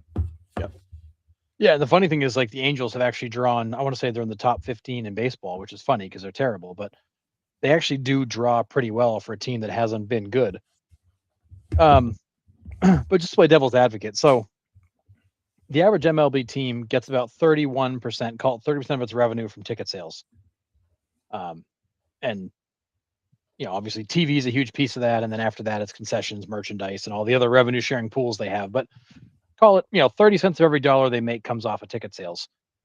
If you don't buy tickets, so say you buy half as many tickets, that's a 15% revenue hit to the team. Now those players are on guaranteed contracts. They don't care if you come or not. They get paid whether you show up or not. What that does do it is it now that rolls in next year. The owners are like, well, we don't have the money to spend. That's the Right. whole contract. I mean, for a team making 300 million bucks a year, that's $100 million in revenue. If you cut that in half over some long boycott, that's a 50 million. That's 50 million bucks. That's a few players. That's two or three players that might make that team good. So it's one of those things where, like, I get boycotting in the sense of, like, let's show how mad we are, but at the same time, it's almost like by doing that, we're just perpetuating the same problem of the team doesn't have the money to pay players, and so it becomes like a self fulfilling prophecy. We don't go because the players aren't good, but the players aren't good because we don't go, and you get stuck in this loop. And we've seen this in some of these smaller markets where they can't get out of that loop of we don't have the payroll to sign good players because the fans don't come, because we're not good, because we don't have the money to sign good players, and you're just stuck in this loop forever. Yeah, I mean, I definitely understand that. I think if you're going to boycott, it has to be for a bigger message across the board. Like, I mean, if there is a reason to do it right now, it is for what we spent an hour talking about earlier, was the labor negotiations. If fans just stopped showing up to the ballpark and said, "You guys need to get a deal done in order to get us back," I think that sends a clear message that, hey, MLBPA, how about we actually start getting serious about this? Like, no one's coming to the games. Would that put more, would it actually hurt the owners more to get a deal done if fans started boycotting? Or would it make the MLBPA kind of stand up and start getting serious? I don't know. Because the owners could have just been like, we don't have the money to pay you. Look, no one's coming to the games because you guys aren't taking this negotiations seriously. Right. And this is where the incentives aren't aligned. You know, MLB players have guaranteed contracts. If there's one person in the stadium or 50,000 people in the stadium, they get paid the same amount. They don't care. It's the owners that, are the ones that have to deal with the budget and being able to afford these players. And that's actually where I think the NFL's had it right, is that salary cap is tied to percentage of league revenue. Like, it goes up or down based on how the league does. Right. And that's TV deals, merchandise, tickets. So the better the product and the more likable the players, the more people come out to the game. And Right. that's where I think the players actually have a stake in growing the game of football, because they benefit from that. Like, you see league revenues go up, well, the salary cap goes up, and everybody can get paid a little bit more money. So, Yeah, it's like a like, bonus built in. exactly, like, everybody has a is we're all rowing the same direction, at least. Like, we're all trying to get to the same place. MLB doesn't have that. The players have guaranteed contracts. They don't care if the team makes any money or not, as long as they can clear enough money to pay their contract. They have no incentive to, be nice to the fans or do any more promos or anything like that. Like, I look at, and I know you love my examples here, but, like, I love Banana Ball. Like, those players are so in touch with the fans during the game, before the game, after the game, during the game, and that's why they sell out 100,000 seat stadiums, Right. because it's the experience. Like, they're part of it. I mean, I think about our show. Like, what makes our show so great is the fans in the audience in the chat. They're part of it. Like, that's Right. the great part about it. And MLB doesn't have that. No. You just don't have that. The players don't want to or have to take an interest. Yeah. Yeah, Ivan says boycotts only work if they last for a significant amount of time. One game won't affect the billionaires' pockets for sure. Yeah, no, Silic says, honestly, I don't care why they're boycotting, but keep it going because I'm all for fans and against the players and owners on everything now, even if the fans are wrong because I'm fed up with these rich people. Yeah, we can send a fan union rep to the CBA talks. Yeah. We're trying. Michael said if you had no one show up at any game for one day, it would make an impact. Yeah, it would be noticed for sure, right? But I mean, imagine just all 30 MLB stadiums empty. I'm talking COVID, like COVID empty. No one in the stands. It would be nuts. Curtis says if you want to really mess with someone, it's either your money or your life. I'm not killing anyone, so hitting someone in the pockets is a real pain. Yeah. I bet players would start crying about the fans not showing up, and I'd laugh so hard the whole time. Yeah, they'd start to care, wouldn't they? Yeah. Yeah. Listen, the Night's watch has ended for the Angels and Rockies. I mean, that's Yeah. fair. The Angels, the Rockies, the Royals, the Athletics, like it's fun. Yeah. So that's funny. Love the Game of Thrones reference there, of course. Oh, is that what that's from? I had no idea. Yeah, like, never watched Game of Thrones. Yeah, if someone on the wall had passed away, they say their watch has ended. Oh, but yeah, Greg says if we're comparing this podcast to Banana Ball, I better see some backflips here soon. Yeah, well, Greg, I would do it, but then you would no longer see me on this podcast because I would break my neck for sure. But I'd see you just be stuck in that like locked position. You'd be in traction. You lose 82 games, everything should be half priced. I'm dead serious. The American League would be on a fire sale right now. Oh God, man. It's crazy. That's wild. But I think the other part of this too, like the trickle down is like this isn't going to hurt the owners. Because like what are they going to do? Like if they don't need all the staff, they're going to let concession people go, ticket people go, front office people go, like a lot of that, and they're going to waive and dump players and just spend less on contracts next year. Like it's one of those things like you careful what you wish for because you might end up getting it. Yeah. Pacer says still shocks me that people buy tickets to Mets games. I mean, not wrong. Then you're going to love our next question when we get to it. So stick around. All right. Well, here we go. But yeah, I think it's again, like I love the fans having a say, but yes, I don't think it accomplishes what you hope it accomplishes unless you're going to stick with it. Right. Like for a long period of time. Yeah. But at the same time, like you can't do that and then be pissed the team's still terrible next year. Like you contributed to that. Like the fans have a stake in how good the team is by how much they support them. Right. In most cases. Yep. All right. Next one. Everybody's favorite team, the Mets. So Steve Cohen's in a bunch of interviews lately, and he's talked about the fact that David Stearns made too many changes, too much, too soon, too fast. He still has my support, but we got to do better. They've fired a manager. They're making some changes on the coaching staff. They tried to dump as many players as they could. But really, when you look at the Mets, and this is not like a one-year thing for the Mets. When you look at the Mets over the last few years, like who is responsible for the Mets struggles? Is it ownership? Is it the front office? Is it coaching? Is it the players? Like, where does the blame lie for this team not being able to get it done? For me, it starts at the top. It starts with Cohen with the open checkbook being like, David Stearns, what do you need, or what are you going to go buy? Right. And the people that he's buying are not a good fit for your team. And this offseason was just the icing on the cake. You got all the top available free agents that were left, and you put them in positions that they've never played in their life. Polanco at first. You got Bichette at third, right? Your entire infield, other than Lindor, had never played that position before.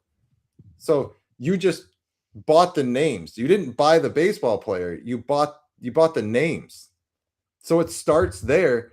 And then you're asking Carlos Mendoza to fairly or unfairly, I don't know, try to figure these guys out. With AI telling him what to do.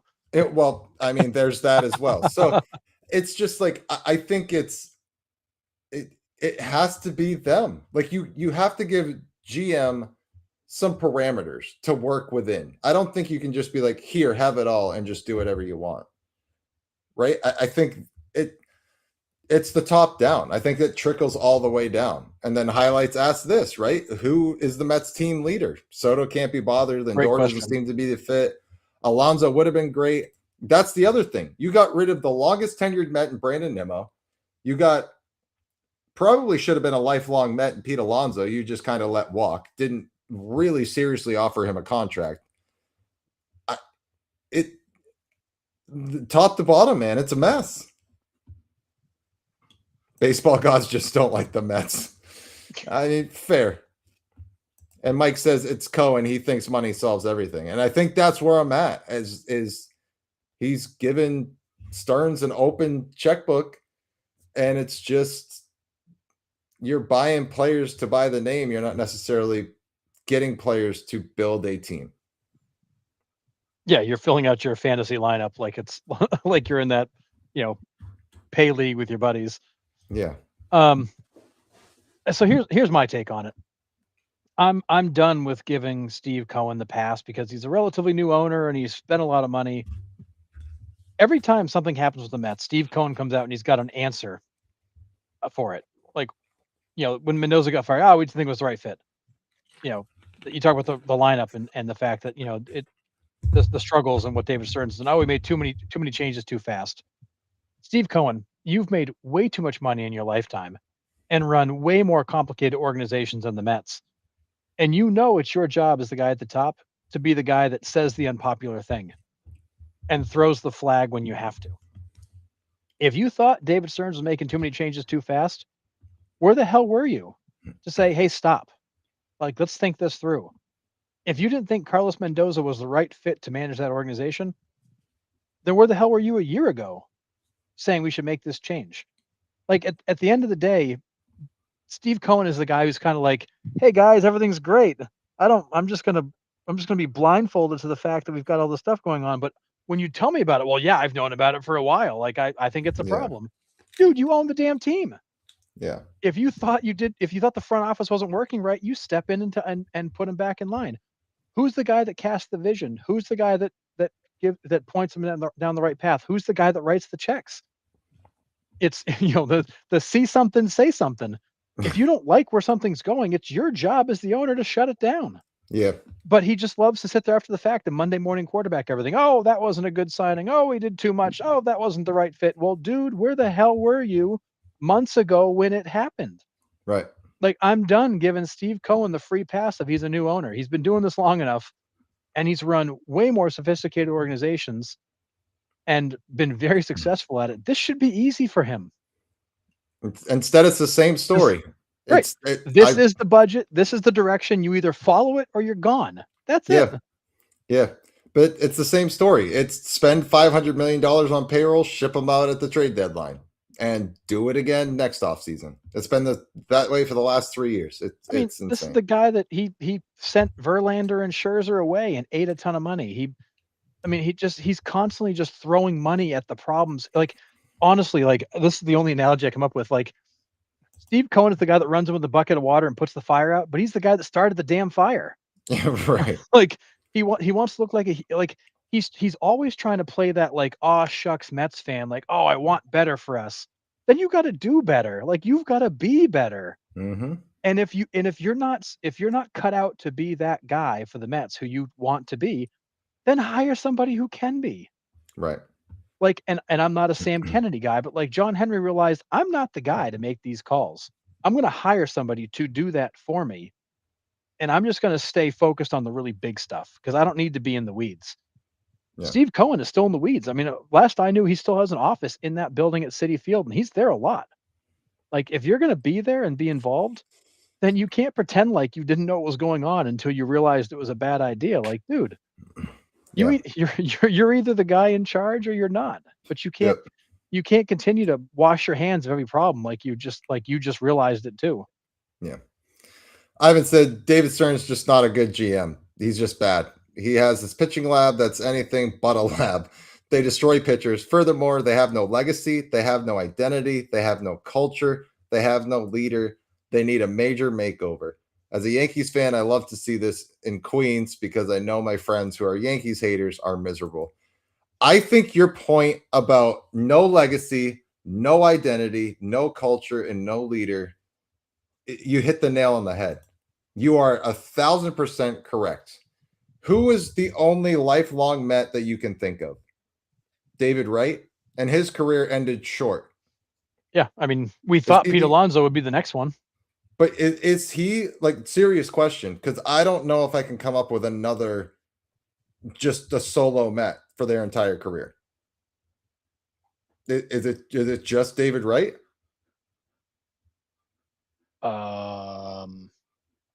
I mean, as I'm just running through all the Mets I can think of, they are all guys that just made stops there. Yeah, because I mean, like Seaver, not a lifelong Met. He was in No. Cincinnati. So like even your big I'm guys, I'm even going down to like the guys that like Edgardo Alfonso, Ray Ordonez, like no. Kingman, Piazza, like everybody just made a stop there. Yeah. Yeah. That's it. It's Well, Jose it's also Ray. the reason. Are they the only team left that has never had an MVP?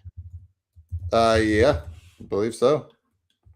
It also tells you everything you need to know about who who who they have as well. But like, and this is not a new problem for the Mets. Like, this is the history of the Mets. But again, like Steve Cohen, you can't sit there in August and Monday morning quarterback the Cranepool. offseason saying that you didn't agree with it when you're the one guy that can stop it.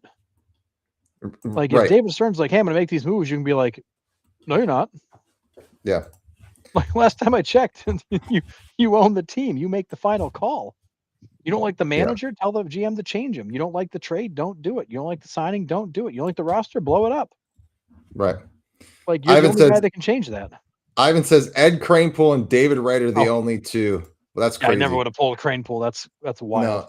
No. Doug Sisk, actually, he was in Atlanta for a couple of years Yep. there too. But yeah, that's wild, man. I think that's it. There's no identity there. It's just guys playing baseball. I don't think they have a direction. They don't know which end is up. And it starts from, like you said, in your rant about Steve Cohen, it starts with him and it trickles down. Yeah, I'm so tired of giving this guy press to talk about the fact that he knew or thinks this. It's like, then where the hell were you? Yeah. Like really. And Steve Cohen's a little bit of a quirky guy, and maybe personality wise, like he just isn't a strong leader, strong enough to be like David Stearns, no. Then like find somebody who is. Right. Like you got plenty of money. You could save yourself millions by hiring a guy for a fraction of that to be the one that just relays what you want to say to those people. Yeah.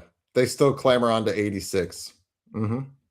Yep. Like again, like I 50 don't years like ago. Sam Kennedy, but like Sam Kennedy does a lot of the dirty work for the owners, and that's his job. Right. Like Yeah. he's the guy that goes in there and tells Breslow no, or this is the budget. Like he's that buffer so that relationship's not frayed. Yeah. But it's like, dude, you can't continue to sit back and give your opinion on what went wrong when you're as much guilty of that as Stearns is. The only difference is you can't get fired. Stearns can. And I actually think Stearns is not a bad baseball guy. I think he's trying to do too much because that team has got so many holes. Right. Not all of them created by him. Some of that created by circumstance. But he's also been dead wrong. Like we laughed all offseason. You traded for Simeon. You traded for Luis Robert. Like, what are you doing, guy? Like, I mean, the average fan can tell you those trades aren't going to work out. And shockingly, they didn't work out. Yeah. Yeah. Not great moves. And then, like I said, the entire infield just brand new to positions other than Lindor and Simeon. But it's Yeah. And then the crazy. panic signing of Bichette, it's like, oh man, their offseason was a disaster. And Cohen was along for the ride. And Mets fans thought he was going to be gone at the deadline. No one was ever going to trade for Bo Bichette. No. He is due if he opts in, which he is going to. He would be dumb not to opt in, right? $55 million he is due in year 2 and year 3. He's not opting out. There's not $55 million a year on another team. There isn't. I knew he wasn't going anywhere at the deadline, and it wasn't from probably the lack of trying on the Mets side. No team is going to take that with No, the you'd be doing chance him a he can favor. opt in. Right. No way. That'd be like somebody being Uh-uh. like, hey, can you trade us Raffy Devers, San Fran? We'd love to take him. Yeah. Like, No. no. I mean, at least Devers is somewhat productive. But Yeah. anyways, Well, Bichette's finally swinging the bat a little bit now that the season's over, so it doesn't matter. yeah, So nothing matters at this point. So he's going to go put up numbers. And yeah, honestly, like if I'm him, yeah, I go pad your stats, buddy. So when the season's over, you don't look like a total waste. yeah. So crazy. All All right. right. So back to Gino, but not necessarily about Gino. Just in a general question: will we see more players on waivers this year? And I ask this because you got a lot of teams that are falling out of contention late that have some big contracts that maybe aren't part of their future. But more importantly, you got a bunch of uncertainty going into 2027, and this might not be a bad time to offload some guys that aren't part of the future so that you don't get stuck with them when things come around. So, with all that being said, do we think we see more players hit waivers in the next month? I don't know. I don't think we do just because everybody in the American League is still in it. I think every team thinks they still have a shot. And if we do, maybe it is like late, like Pittsburgh Pirates late. But at that point, like, why even bother, right? So I don't know. I think we see the normal amount, like even with the looming lockout.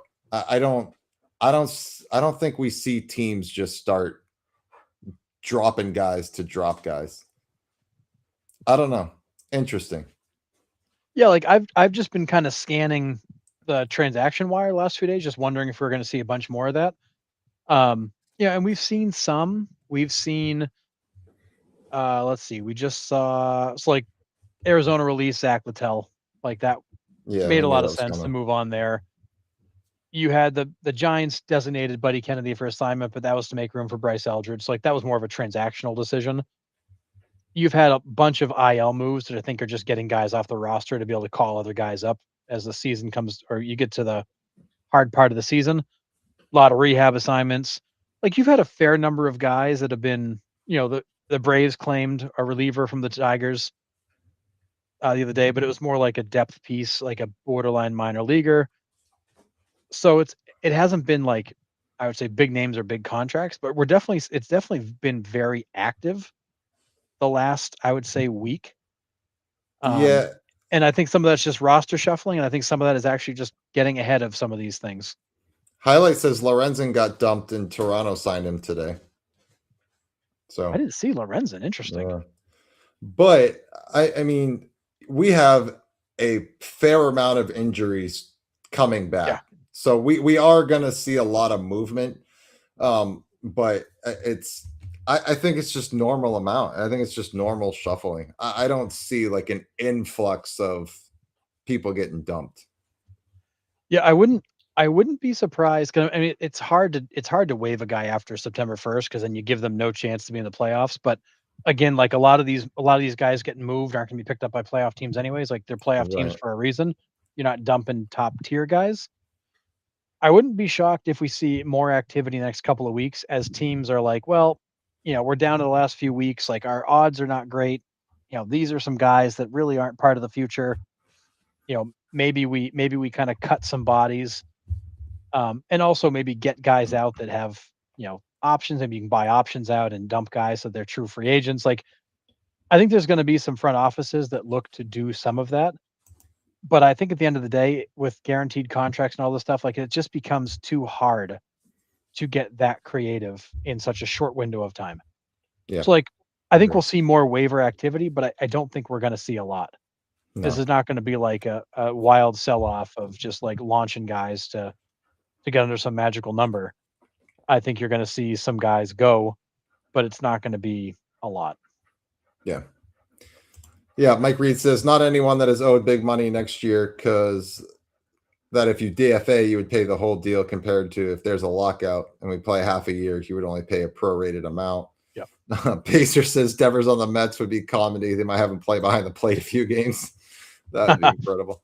Braves Well, need to dump Kim, start anyone yeah. else at shortstop. Really don't care who, but got to be better than historically horrible. Yeah, it's really bad. Yeah, Real and he bad. like is historically horrible. Like he's going to set some records.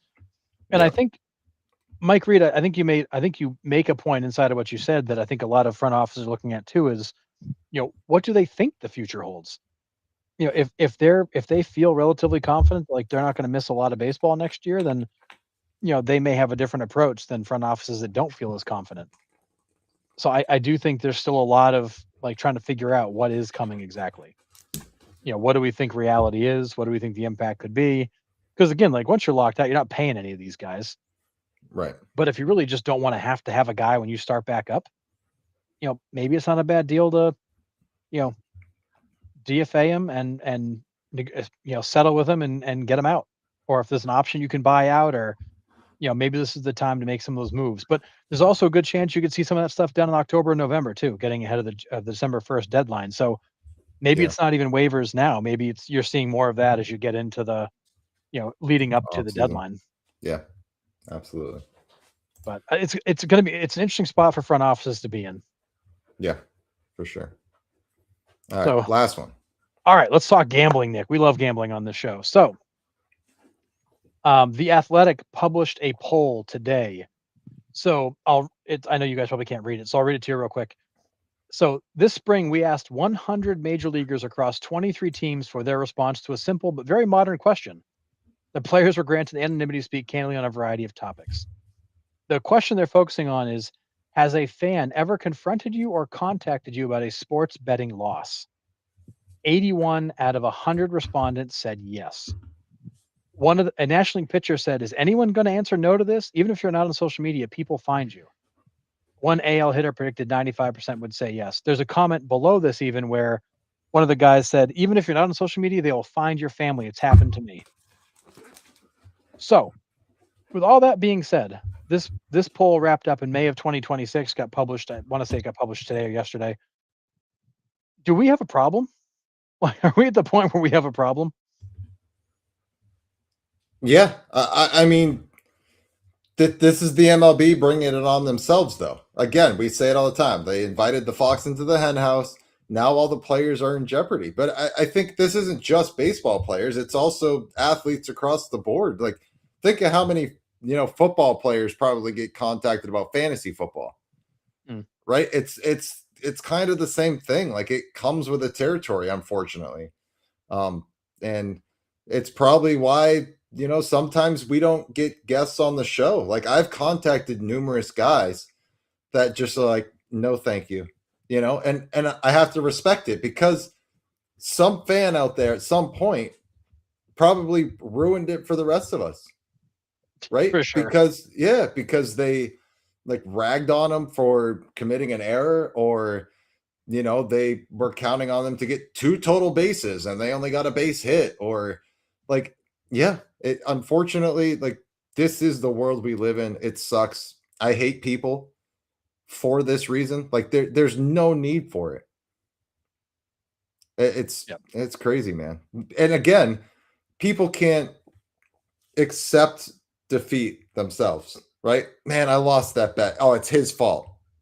Right? Oh, I lost this game. It's because the bat was faulty. I didn't have the right bat, or I committed the error that my glove wasn't on right. Like, there's always an excuse of why you lost, and I hate that. There's no ownership in it. Like, oh, I probably shouldn't have placed that bet. It was a stupid bet. Nope, I'm gonna blame him for it. Yeah. Yeah. So it is scary, and I think I know I told you, but I don't think I told chat. So there's that golf tournament here in Maine a little while back, and I walked the back nine with Keith Folk and Clay Buckholz, who were both playing in it. Wicked cool guys. And one of the comments Clay Buckholz made to me towards the end of it was, "Hey, I really appreciated this. It was nice to just be able to have fun and chill." He goes, "Because everybody that wants to hang out wants something." Yeah. He goes, "It's constant." He goes, "I love the fact, like, we talked ball, we talked golf, like we just talked stuff." And he really appreciated the fact, like, I didn't ask him for an autograph, didn't ask him for a picture. I wanted to ask him to come on the podcast, but obviously I couldn't do that after he said that. Yeah, right. Um, but I will. Don't worry, I got his number. Oh, no. Um, but like he's like, everybody comes at me for something. They want something. He goes, it's just nice to be able to like have a good time and chill and just be like a regular guy. And I asked him the question of, you know, what was it like as a player? Like when you were actively playing, like what he's like he's like, this is before social media when he goes, at my peak was before social media was really a big thing. He's like, you would be shocked by the mail I got at the ballpark because the game I lost last week or the home run I gave up. He's like, you would have been horrified by the crap that came in the mail. He's like, I can't imagine what these guys deal with now on social media and people that will track down an email address. Or he's like, fans are nuts. He's like, I will still have people approach me pissed off about a game I lost forever ago. Like He goes, that I've 2005. forgotten about. He's like, it's bad. He goes, I can't imagine what it's like today. I didn't even bring up gambling because I didn't I didn't think of it. But it's like, yeah. I mean, these guys were getting hate mail at the ballpark. And he said as a player, he moved every year because people would figure out his address and he'd get mail at home. Like he never had the same address 2 years in a row on purpose. Like that. And they were told that coming into the league, like, do not get comfortable. You need to keep moving because people will find you and they'll publish your address and you'll get mail at your house. You want people knocking on your door. God, man. He's like, it's crazy what we deal with. And now you take gambling and throw that on top. I can only imagine what these guys go through. I mean, if I was these guys, I would do the best I could to disappear. No social media. Like I would just hide from the world because they're getting a constant flurry of pissed off fans for whatever reason. Yeah, it's just yeah, Scott. Nick, haven't you heard? Some people don't have to accept responsibility. I mean, yeah, it's just Silic says, I honestly see players across all leagues one day getting a group together and take it to the Supreme Court. Oh, interesting. Yeah, maybe. Curtis, I bet every day, but you don't see me at the stables at Saratoga when a horse loses. Yeah, right. I mean, it's like, and then like threaten him, like, oh, I'm going to turn your horse into glue because he lost. Like it's stuff like that, but it's towards people. Yeah, but it's towards people, man. I just I hate that. I hate that part of the world that we live in. I really do. It's inexcusable. Yeah, I mean, there would be fans waiting in the players' parking area at Fenway Park to scream at the guys that left the ballpark. Like, fans are nuts. And forget about it when you're on the road. I can only imagine what it's like on the road. But as your bus pulls out of Yankee Stadium, which you're getting screamed at in a big Red Sox Yankees rivalry, like. Well, Jim Rowe told us that story of the kids on the basketball court. That one was hilarious. Yeah. So, I mean, you expect some of that, but like when people are sending you messages directly to you or sending you mail or, in some Keith Folks had people that show up at his house. Yeah. When he was in Boston, he had fans show up at his house.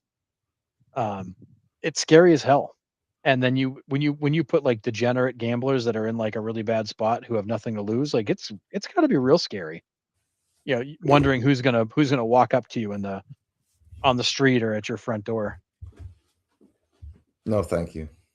Yeah, but this to me was alarming because 81% of the respondents, which put that across baseball, it's a lot of people, are actually being directly confronted by fans over a sports betting loss, which, like you said, like you took the chance, but it's like you're blaming the player for not getting you that hit or not getting that strikeout or, not getting the double that would have completed your parlay. It's like, holy crap. Like this is not like it's a rigged game. Right. They got to go out there and get it done. Yeah. Curtis, I'm with you. Like, unfortunately, I'm not surprised, right? It sucks, but it's not surprising. But do you think one of these 81 people were Tommy Pham? No, I think those 81 people are afraid Tommy Pham will show up at their doorstep. Well, I would be for sure. So, oh man, just don't play fantasy football with that guy. Yeah, facts. Or Jock Peterson. Yeah. All right. So as we've been, talking it up, the Rounding Third Media Network is here. Harrison and I are still working on the website, but the schedule is out. It is us on Sundays, 9 p.m. We got NYMLB Talk at 3 to 4 on Mondays, and then followed up by the Braves 9521 podcast Monday nights, at 9, Tuesday nights at 9, bullpen sessions with Jason, and then one of the guys he picks off from the network that we do a one-on-one show. It's really cool. Chris is doing a steroid talk with Jason next Tuesday, so check that one out. Clearing the Bases, Wednesday night, 9 p.m. That's where we all get together as one big conglomerate group, and we just talk about the news and the stuff going on, playoff races. Then NY MLB talk Thursday nights, 8:30 to 9:30, and then programming note for us, we're moving 9:30 on. So we will be 9:30 start time starting next Thursday evening. But just make sure you check out those other shows. They do a great job. They want to also include the fans, like very like-minded guys about bringing the community into the show. So you guys will have options all week long. So just wanted to remind you of that. Yeah, for the baseball junkies out there, there's baseball every night. Yep. So here it is. Here's the schedule for the week. And then it's going to be awesome. And we have some other shows possibly joining us as well. So here we go. The favorite part of the show for most people, we have got trivia. And it's pretty much just straight up trivia, except for this first one, because I was going to go down this road and then I was like, I don't want to do this. And I switched it up. So This first one is kind of an outlier. So here we go. What is the common theme with these players? Juan Pierre, Jackson Merrill, Tyler Austin, Cal Raleigh, Madison Bumgarner. All right, so all different eras, different positions. So nothing common there. Are they all from the same state? Do they all go to the same college? Nope. Trying to figure out the map in the background. Mm-hmm.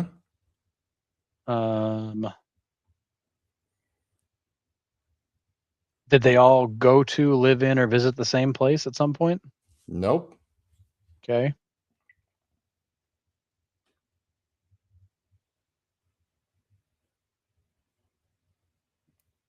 It has something. Oh, are they all cities? Do they all have cities in their name? Yep, even more specifically than cities. They're all capitals. They are all U.S. state capitals. Yes, Mike Reed just got it too. Yes, they're all U.S. capitals. So, yep. So Pierre, Jackson, Raleigh, Austin, and Madison. Yeah, nice. All right. Which MLB Hall of Famer had 2 of his career hits taken away from his total after researchers found one of his games were counted twice? How does that happen? That's wild. Okay. So that is old Tiger Stadium, right? Yeah, and it's probably older than that. To give you that hint. Oh, okay. I'm not going to say it because I'm pretty sure this is a. Yeah. I mean, only guy that would probably have enough hits and be old enough that this would matter. Right. Yeah, Curtis got it. Highlights of Bernie Mac. Bernie Mac. Yeah. So is he Mr. 2998? Yep. So it is Ty Cobb. It was changed from 4191 to 4189. So I did not know that until I came across this. So that was pretty cool. Had no idea. That's an interesting fact. Everybody got it. So nice. When did that get changed? Is this like we're going way back? I don't know when. No, because I've always known it as 4191. It can't be that long ago.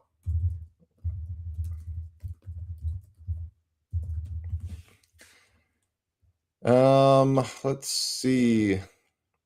It says there's a Reddit that came out 4 years ago, so a while, I guess. Huh. So, well, interesting. Well, either way, learn something new every day, which is pretty awesome. But all right, next one. Which Montreal Expo had a 201 hit season but only had 49 RBI? He also had a season where he led the league in doubles with 54, but only had 51 RBI. Oh god, this has got to be one of those exposed middle infielders that they had coming through all those years. Um, like a Vidro, Cabrera, Lansing. Who am I missing? Hey, yo, Mr. Clams. Love it. Oh, Mr. Clams.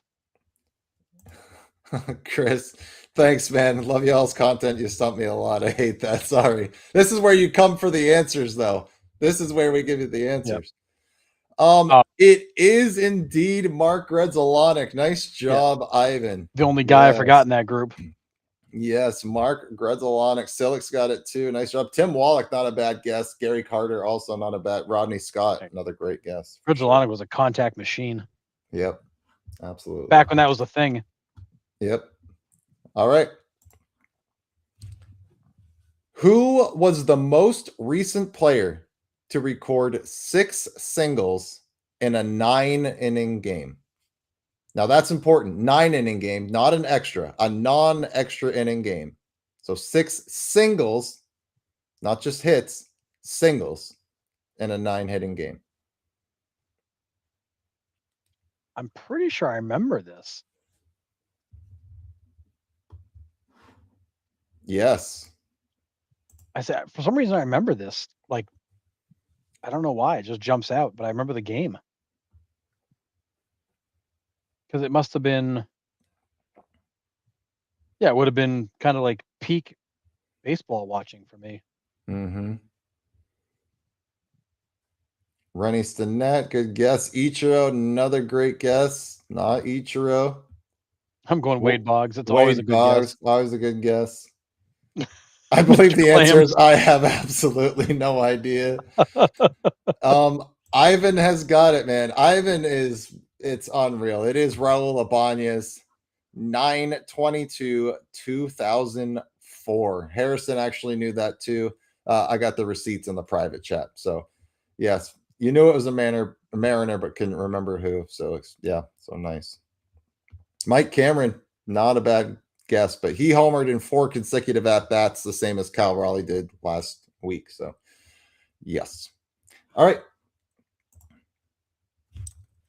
Who holds the record for most extra base hits in a single season by a switch hitter with 94? That's a lot of extra base hits.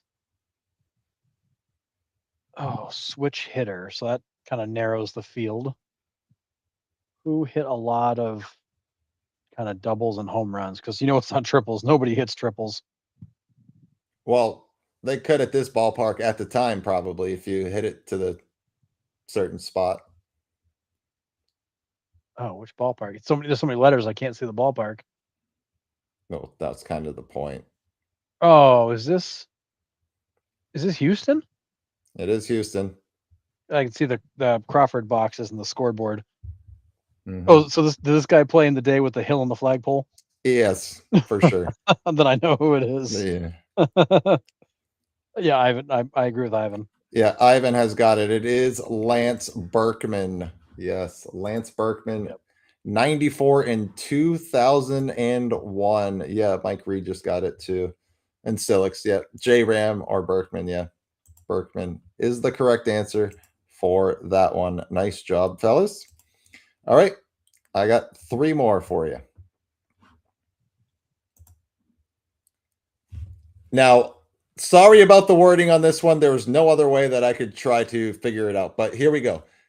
Corbin Carroll is on pace to join the 20 double, 20 triple, and 20 home run club.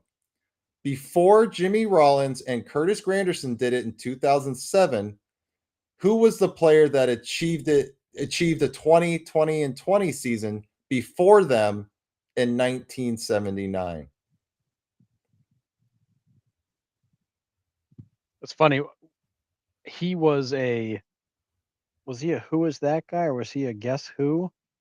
I can't remember what, but I recently used him in another trivia question and learned this doing it, Okay. and I Yeah. almost used it as one of the hints. But I Yeah. was like, I don't know anybody who would remember this. Yeah. I remember it from that because I did not realize he had a 2020 season.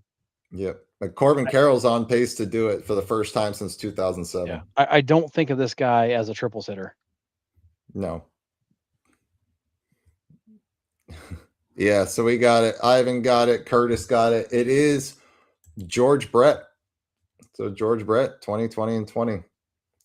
So Ricky and Reigns, also good guesses. But Chris, what you'll find out as the more you watch us and more you watch my trivia questions when I do it, I always put clues in the text. So the text, like the colors are usually the team. I usually put the stadium background or something to do with the team in the background as well. So just to give you a little bit of a hint and not leave you completely in the dark.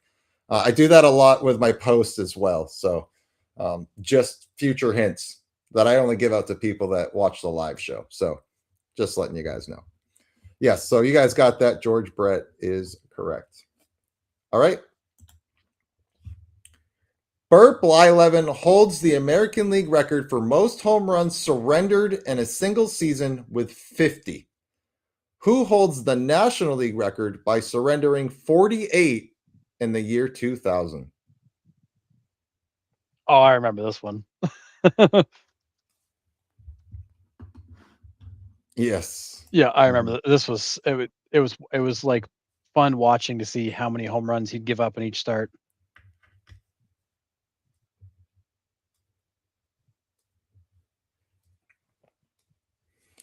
Yeah, Chris, you can thank Ivan for most of those stumpers. He sends us some messengers and then we make a post out of it and Ivan's mean sometimes in the trivia. He gives us questions and we're like doing somersaults to try to figure out what the answer is. Just wait until I look at it and I only get half the trivia question, and then the rest of the day he's like, "So you got another answer?" I'm like, "Dude, I'm still thinking. It's 8 hours later." Like some of them are tough. I think I haven't. Oh, sorry. Silix Willie Mays did it once. He did the 2020 once. He only had 20 triples one time. Yeah, I think I actually still have an unanswered one in there. That's somewhere, but yeah, I'll get back to it, Ivan. When I see a message come up from Ivan, if it says I got a question for you, I'm like, nope, I'm out. I'm out. His questions are hard. It's unreal.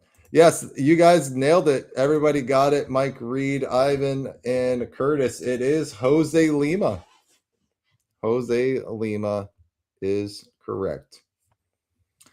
All right, and the final one. Well, and the funny part about that is he won 21 games in 99. So he had that 21 and 10 season and followed up by giving up 48 home runs the next year. Yeah, crazy. Yeah, as an Astro. Yeah, brutal. In the National League. So that's the crazy part. That's rough. All right, the last one I got for you tonight.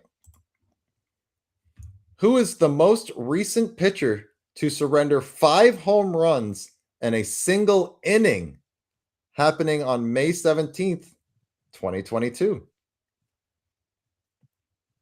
Oh, geez. In a single inning? Single inning.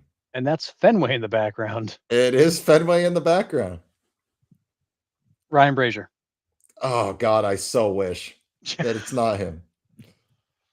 Oh, boy. Who was the closer that like forgot how to close games? And Matt Barnes. It's right? not Matt Barnes. Not Matt Barnes. I almost said Bat Barnes. It's not Bat Barnes or Matt Barnes.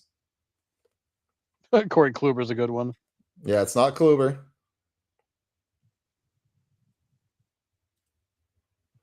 Yeah, that's after way back Wasden. Yeah, God, for sure. John Wasden was such a good joke for so long. Oh man.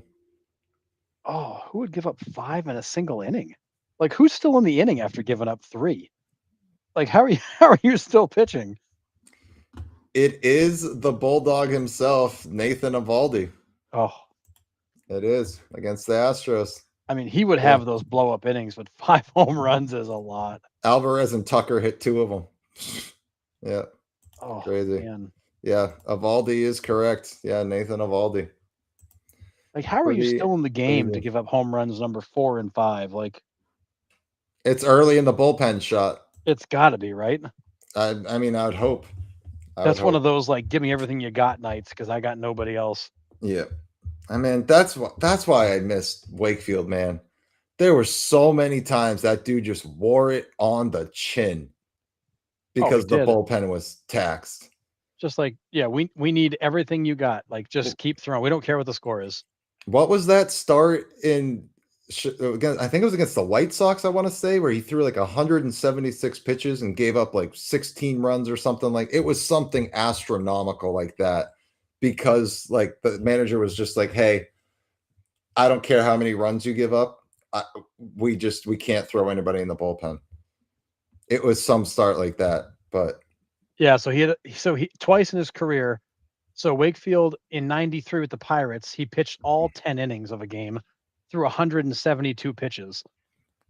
And then for the Red Sox in 97 against the Brewers, he went 8 and Brewers. 2/3 through 169 pitches. Mhm. Yeah. It's crazy, man. Jesus. Yeah, Mike Reed thinks it was the first inning. Yeah, I mean, wouldn't surprise me. That's one thing that makes sense. Like there's no other way for it to make sense. Yeah, like Chan Ho Park giving up the 2 grand slams. It's like, but you got to at least get us out of the first here. Come on. Yeah. It's like come I on. I can't go to the bullpen already. Like you got to give me something here. Yeah. So crazy.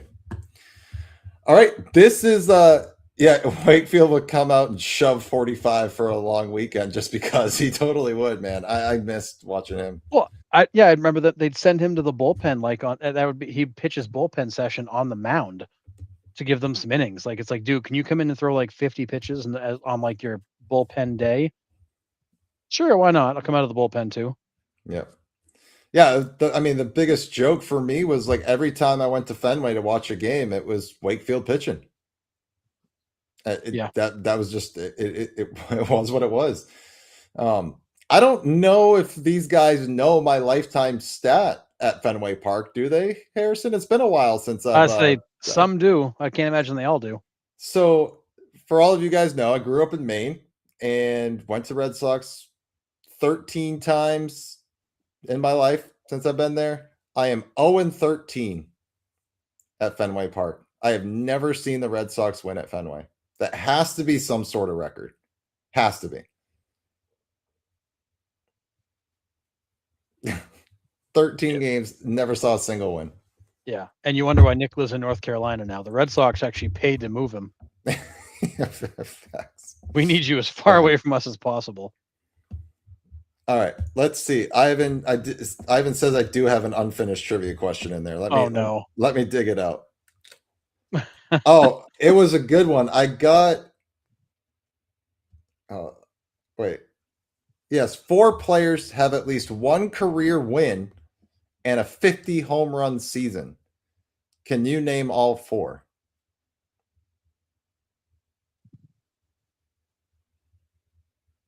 So what was it? 4 players have at least one career win and a 50 home run season. Can you name all 4? God. I got 3 of them. 2 of them are obvious. Like real obvious. Well, I mean, like Shohei's obviously one of them. Babe Ruth is obviously one of them. So there's the 2 freebies. 2. Yes. Yep. Pujols. No, he got rocked in his I know. He was so terrible. Think Orioles. And I think it was at Fenway he got the win. Oh, Chris Davis? Chris Davis, yep. Oh, he did get the win, didn't he? Yeah, the 4th one I'm stuck on. Mike Reed maybe has. Yeah, he's got it. Jimmy Fox. Oh, okay. I did not know that. I never would have guessed Fox. I never would have pulled that either. Yeah, there's 2 gimmies, a third that's definitely gettable. That 4th one's tricky. Yeah, I wouldn't have gotten that one. So, all right. Well, in the chat, Ivan, in your messenger, I just put answered for you. So you're welcome. But yeah, that was a good one. Yeah, I was like, I put the 3 and then I put and ...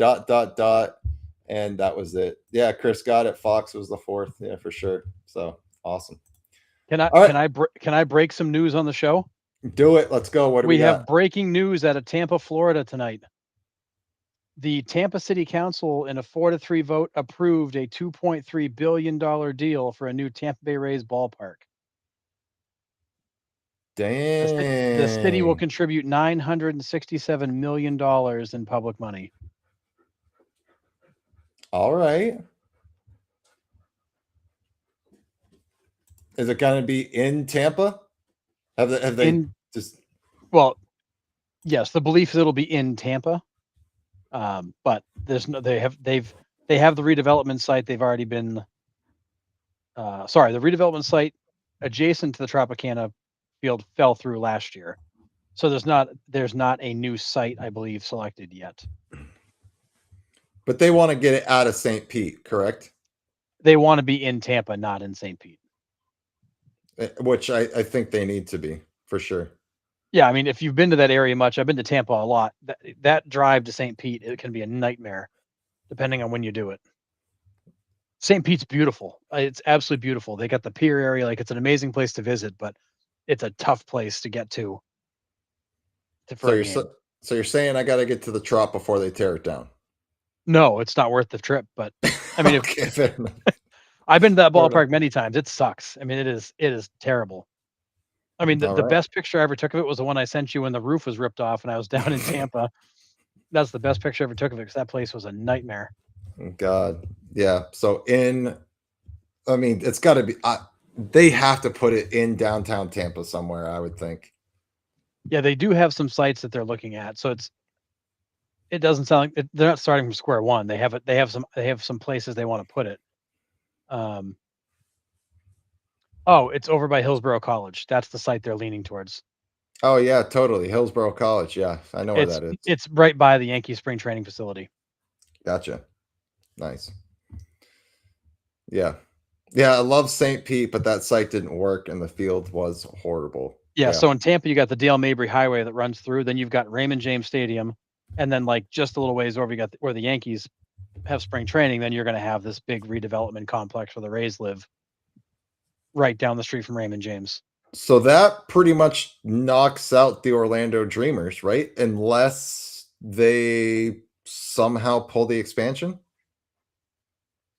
Yeah, but I mean, good luck trying to get another team in Florida. But yeah, I think that is kind of the nail in the coffin for Orlando.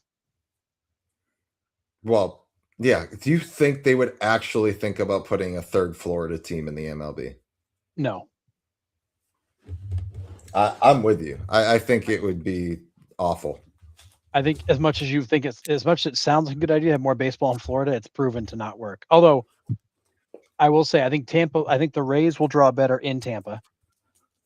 Again, like I've said all along, you're competing with the lifestyle down there. You know, you can go to the Right. beach and have dinner and drinks. So you can go to the ballpark. What are you going to do? I Yeah. mean, Tampa's right on the Gulf of Mexico. Like it's a beautiful city. I would move there in a heartbeat. Like when I end up in Florida, I'll end up probably in the Tampa area. It's amazing. Yeah. Is that where you're going to retire to? Florida? Next 5 years, I think I'll be in Florida, or at least part of the Oh, time. no. Probably in Oh, Tampa.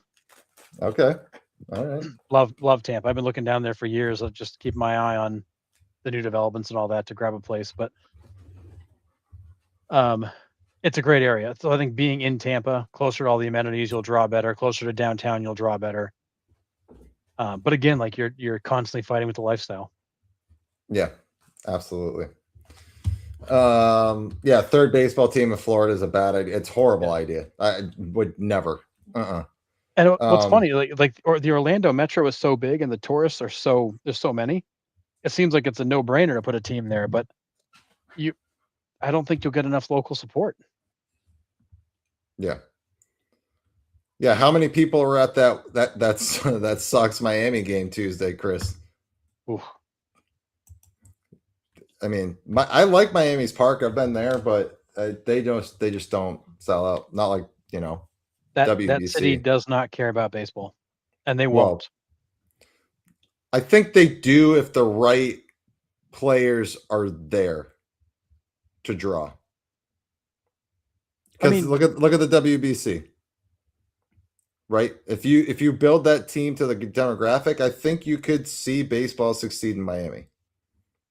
Well, I think that's the important part. You have to build that team for that demographic. You need a heavily Spanish contingent of players that will Yep. jive because Miami's like, let's be honest, when you go to Miami, it's little Havana. Like it's all Spanish. Right. Good Yeah. luck finding somebody speaking English on the sidewalk. Yeah. Silix asks, is it wrong that he's putting Otani fourth in the MVP order, saying PCA, Matt Olson, The Miz, then Otani is how MVP voting should I, go. I don't disagree with anything you're saying. I can make a case for that with you. Yeah, I don't. The only thing that is going to change is if Otani has a month and he's ramping up pitching again. He's going to get on the hill. Is he going to get on the hill in time for the writers to be like, oh, look at him go? Like he's now a two-way player again, right? Like, that's my only worry, I think. Yeah. I don't I don't know. And I mean, I know right now the Dodgers are kind of scrambling because Roki Sasaki's going on the IL. So like, Jesus, Otani ready? Do we put him in? But as I said today, like the plan around Otani is fluid, but we're not going to rush anything or do anything crazy. Yeah, it'd be silly. We got to do what's right for him and be smart about it. Yeah, they're in the driver's seat. They don't need to rush anybody back. They They don't. really don't. And honestly, like Roki Sasaki getting hurt is probably a blessing in disguise because he's been wretched. Yeah. Not He's been a great. huge disappointment. Yeah. Yeah.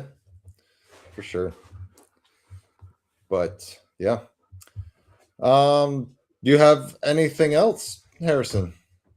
No, I saw that breaking news and I wanted to make sure we got it on the air, but otherwise, no, I think that's it. That's awesome. All right. Well, the chat doesn't have anything else. That's gonna do it for the week. We will be back Sunday night, 9 p.m. Eastern Standard Time, to kick off another fantastic week from the Rounding Third Media Network. Remember, us on Sunday, NYMLB Talk on Monday, 3 to 4. And then you got 9521 Braves podcast Monday night at 9 p.m., followed by Bullpen Sessions, 9 p.m. Tuesday, Clearing the Bases on Wednesday, 9 p.m., NYMLB Talk on 8:30 Thursday at night Eastern. And then remember, program note for us, we are moving back a half hour to 9:30 p.m. Eastern Standard Time. Chris, thanks for joining the chat, man. It was awesome to have you on the show. We do this every Sunday night, every Thursday night. Welcome anytime. We just talk everything. So love you guys. Thanks for tuning in as always. If you haven't subbed to our YouTube, please do that. You will see all their videos. All their videos will show up on our Facebook page as well. So we will see you Sunday night, 9 p.m. Have a great weekend. See ya.